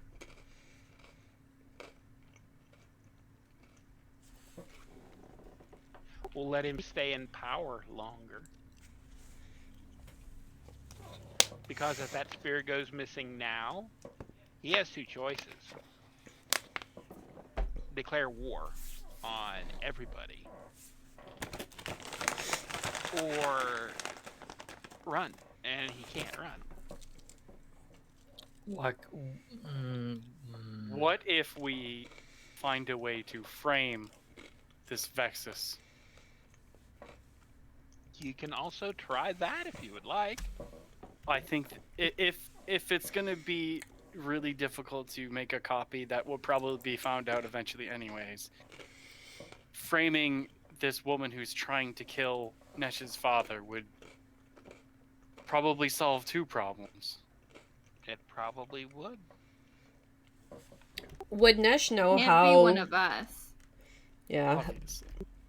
Would Nesh know how much her father is liked from the orcs and how much Vexus is liked by the orcs? Like, what kind of percentage lean this way or that way? Well, the reason he had to marry her for an alliance meant the like-dislike was pretty much down the middle. Augur isn't, big, brawny, me kill type orc, but he's smart. And he's well studied. He is capable of using the tricks of the lowlands against them. And the orcs make money by being caravan guards. He's seen to that. The mines of the mountains sell their ore in the flatlands. He's seen to that. The wealth of the tribes is grown because of him. And he is a very capable warrior. So, what I can do, and Ray is going to summon their glaive. You all see how I can do this. Okay, Augur takes a step and a half back. Sorry. I As didn't mean to startle you. the glaive lunges in his direction. Whoa. I can bond myself to any weapon and summon and dismiss it as I need to. So what I could potentially do is switch my bonds to the spear, dismiss it, sneak into Vexus's rooms, plant it there. When everyone finds out that she took it, I can summon it back to myself. This is a very well thought out plan, Augur says. There's one What? small problem. What is that? You're not an orc. Only an orc can carry this spear? Without harm, yes. By all means, there's no magic protecting the spear this right now. Is anyone around us right now? At the moment, no. So,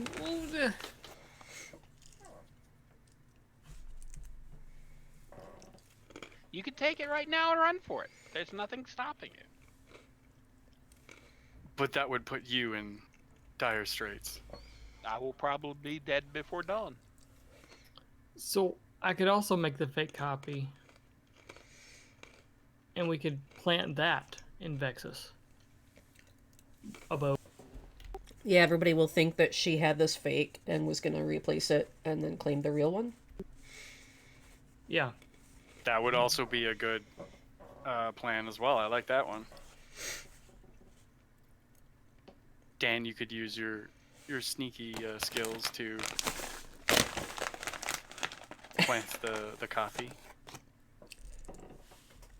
Dan sneaking also looks like bunny hopping. Just dud. Dud. Dan's cloak has little two bitty bunny ears on top. That's hiding. It's just, I mean, it's basic camouflage. Okay, just basic. Everybody just looks in Usually that direction. outside. Yeah, they just look in that direction and like, oh, so cute, and then carry on. It's a stabby bunny. Dan is made of rock, so they could just technically just stand against a wall. With their hands out for bunny ears.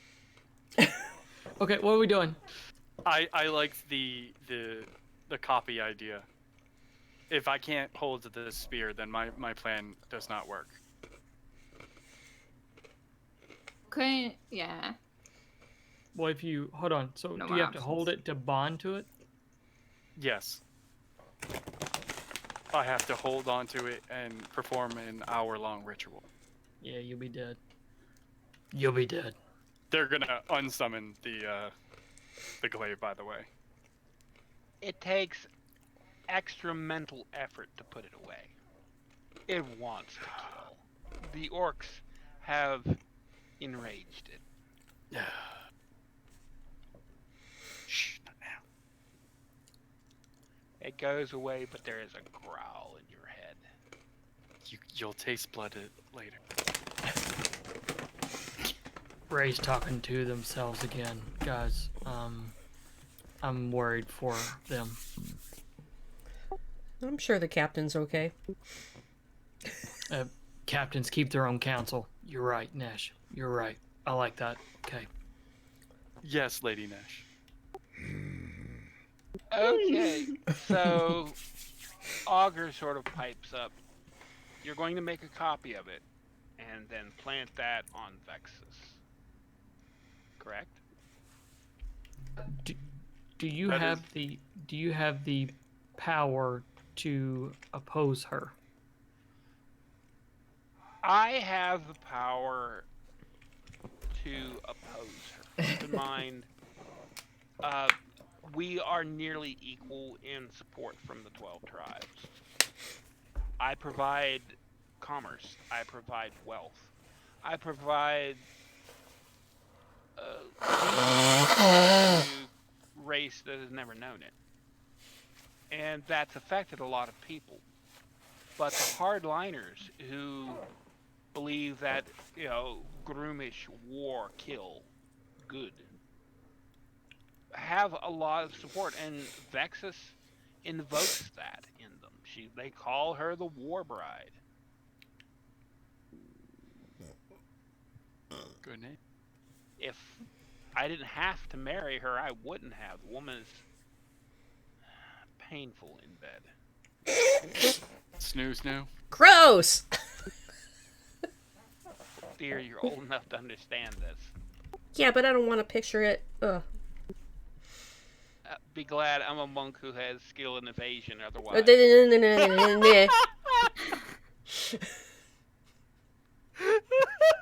Stunning strike.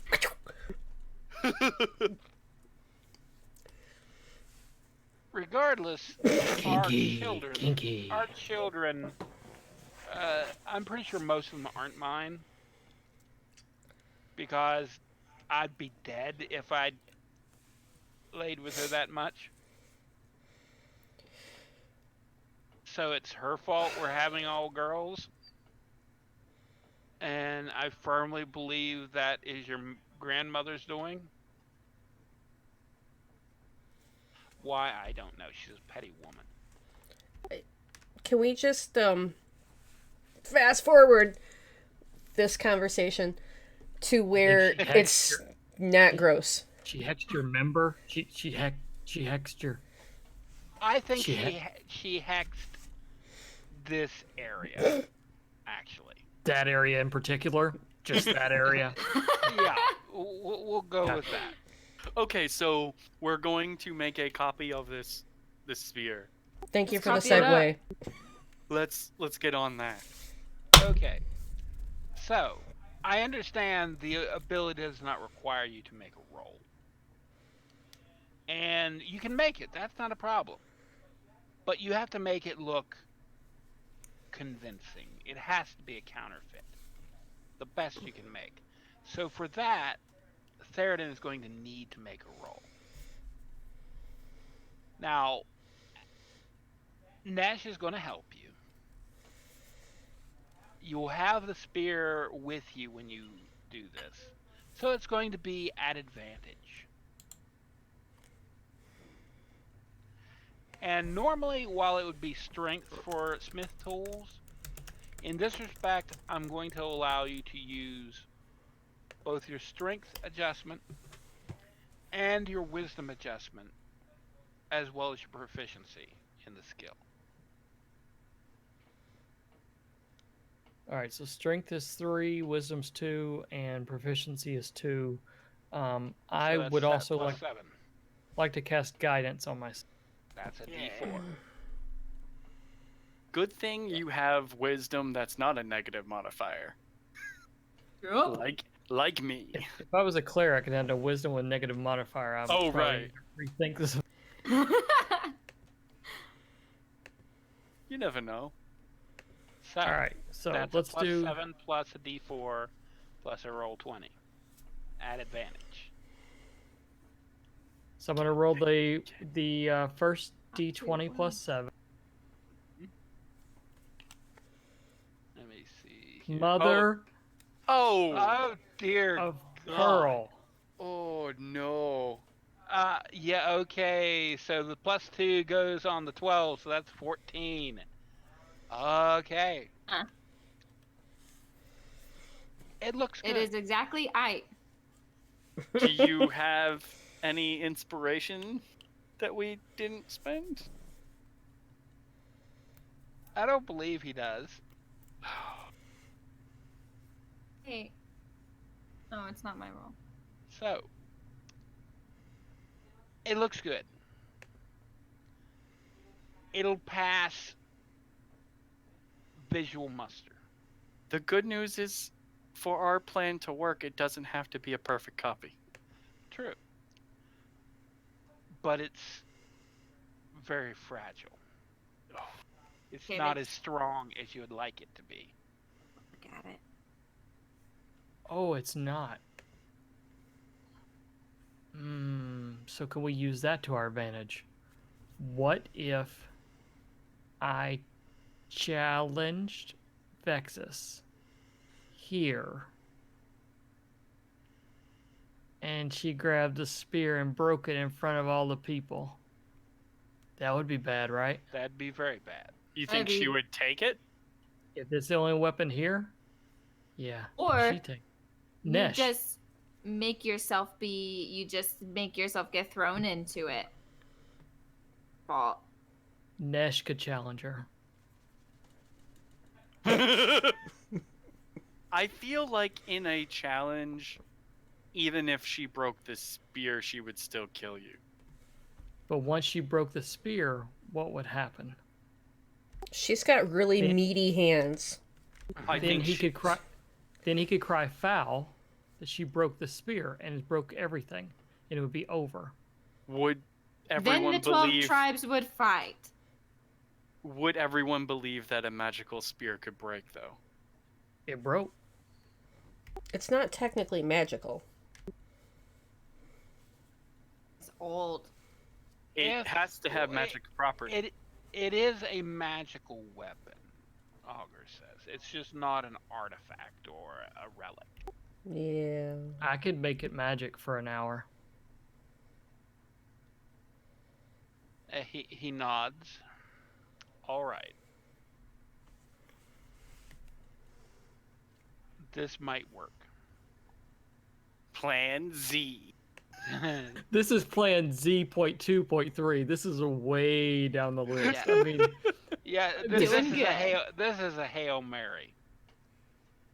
But if you do this, then you will, quote unquote, be able to take the spear out of here without you all being to blame. How do we hide the non-broken spear, though? I got the I- fake in my hand right now, I'm so we need to go tall. do something with it. I'm tall and I have a cloak. I did. Good. It's 8 feet in length. I'm not 8 feet. Nash, didn't you say you could I could- enlarge her? I can You- reduce you- the spear. Put it in my pocket. My little pocket. You can put it in your pocket. Well, it would be 4 feet long when she reduces it. It's just a pokey stick at that point. So that's Yeah, okay. man pockets. They deep. It is known. So this is your plan then.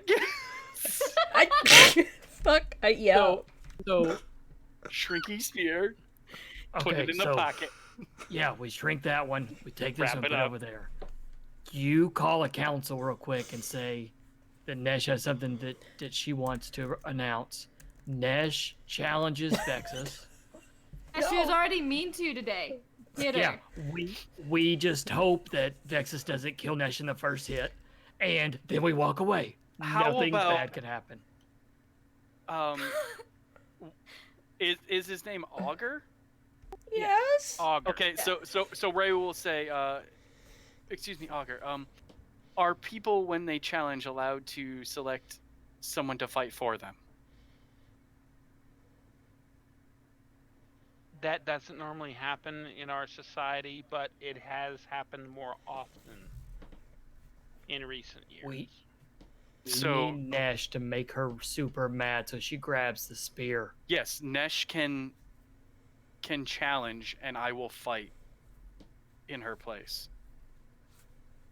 As soon as the spear breaks, all hells are gonna break loose, right?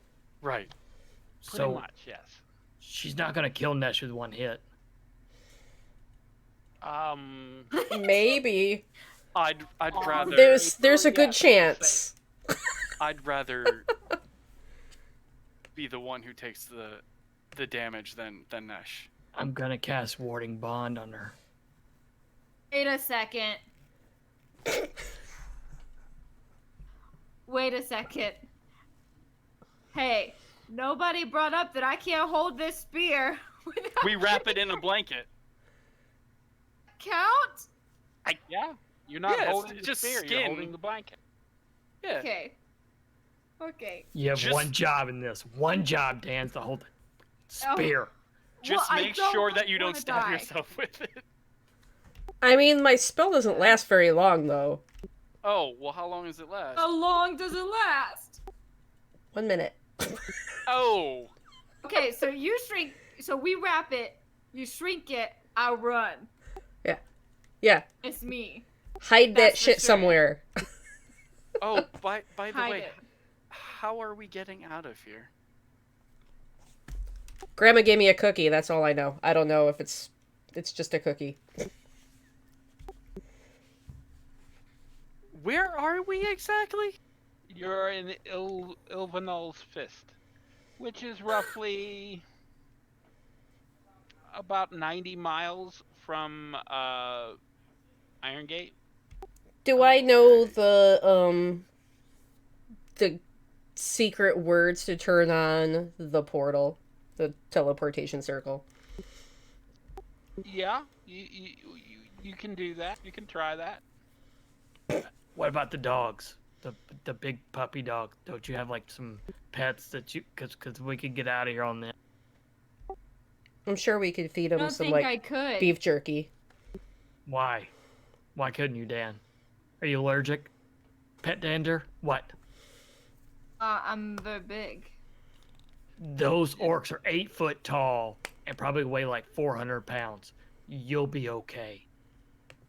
Ride them? Yeah. Well, Comfort is the least of what's gonna happen here in just a few minutes, okay? you know what's gonna happen? As I'm gonna be holding a spear, I'm gonna be running away, and those dogs are gonna eat me. That's why I asked Ness if she had like a pet one or something that she could like talk to and make her friend. I can't come up with all the ideas, Dan. All the ideas. I mean, the puppies like me. They don't really care about you guys so much though. We just need to make sure that no one sees the spear once the fake has been broken or the entire ruse is done. And we need to plan our exit now so that we don't get caught.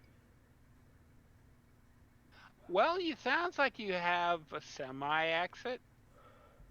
Dan grabs the spear, runs for it. You take the hit from Vexus, and she breaks the spear, and then all hell breaks loose. And yeah, I'm assuming that's your exit strategy. Because if we can't get the teleportation circle to work, we have to make a 90-mile retreat. Well, that's as the crow flies. We need to make 120-mile or longer. That's more likely because retreat. it winds up and down the mountains, and it's gonna. Yeah. Glad I got this coat and these mittens.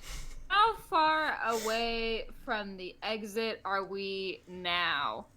Because I will only get 300 feet from wherever you shrink that thing. Okay, in a minute, if Dan takes off at a dash, Double dash, yeah. Oh, 600 feet. You probably will make the main gate of the settlement Just in You time said for the there's- guards. You said there's no one around here right now, right? at the moment. No. So just wrap the spear up and walk away.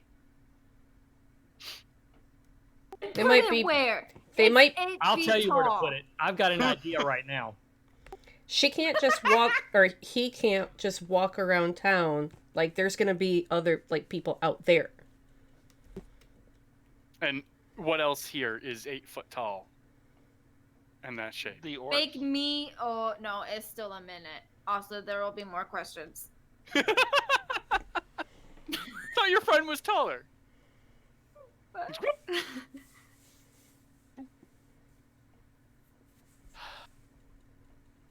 At the moment, the real spear still hangs in the air on the dais.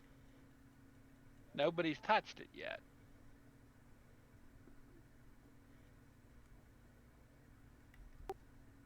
And you haven't made, well, you made your copy, but, Dan, And okay.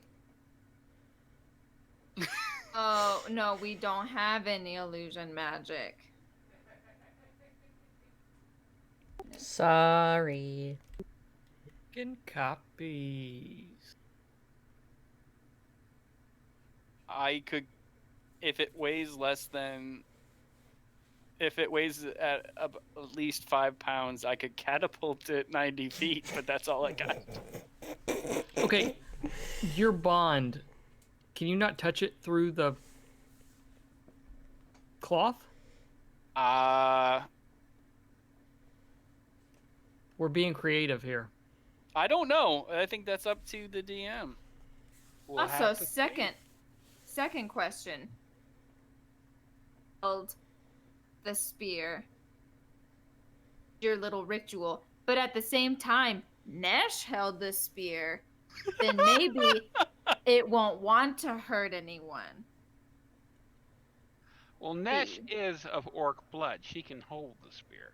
That's what I'm saying. Her orc blood would pacify the angry spear, while And while everybody's No? discussing that, she's already picked it off the Thane and is just standing there and Oh, twirling it around So a little bit. you've reached for the spear, correct? Uh-oh. Yeah, because I'm bored. Okay. You reach for the spear, and your hand passes through it.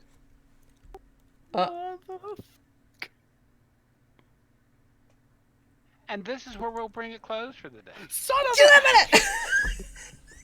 You literally waited until one of us reached that. I heard you ask us that 3 or 4 times in the last 20 minutes. And nobody You did. waited. I picked up the You cue. let us sit there and BS that whole fucking plan, knowing that it was gone, waiting. Nobody went to touch it. I'm sorry. Oh, jeez. You looked at it. You to make your topic. You specifically said, "Look."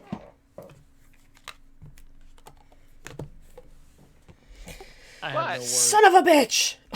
That's why your spear isn't that great, because you only I broke only it. looked I at, just broke my spear when it's not there. So, my dear viewers, I hope you had fun. Clearly, my party is a wee bit upset.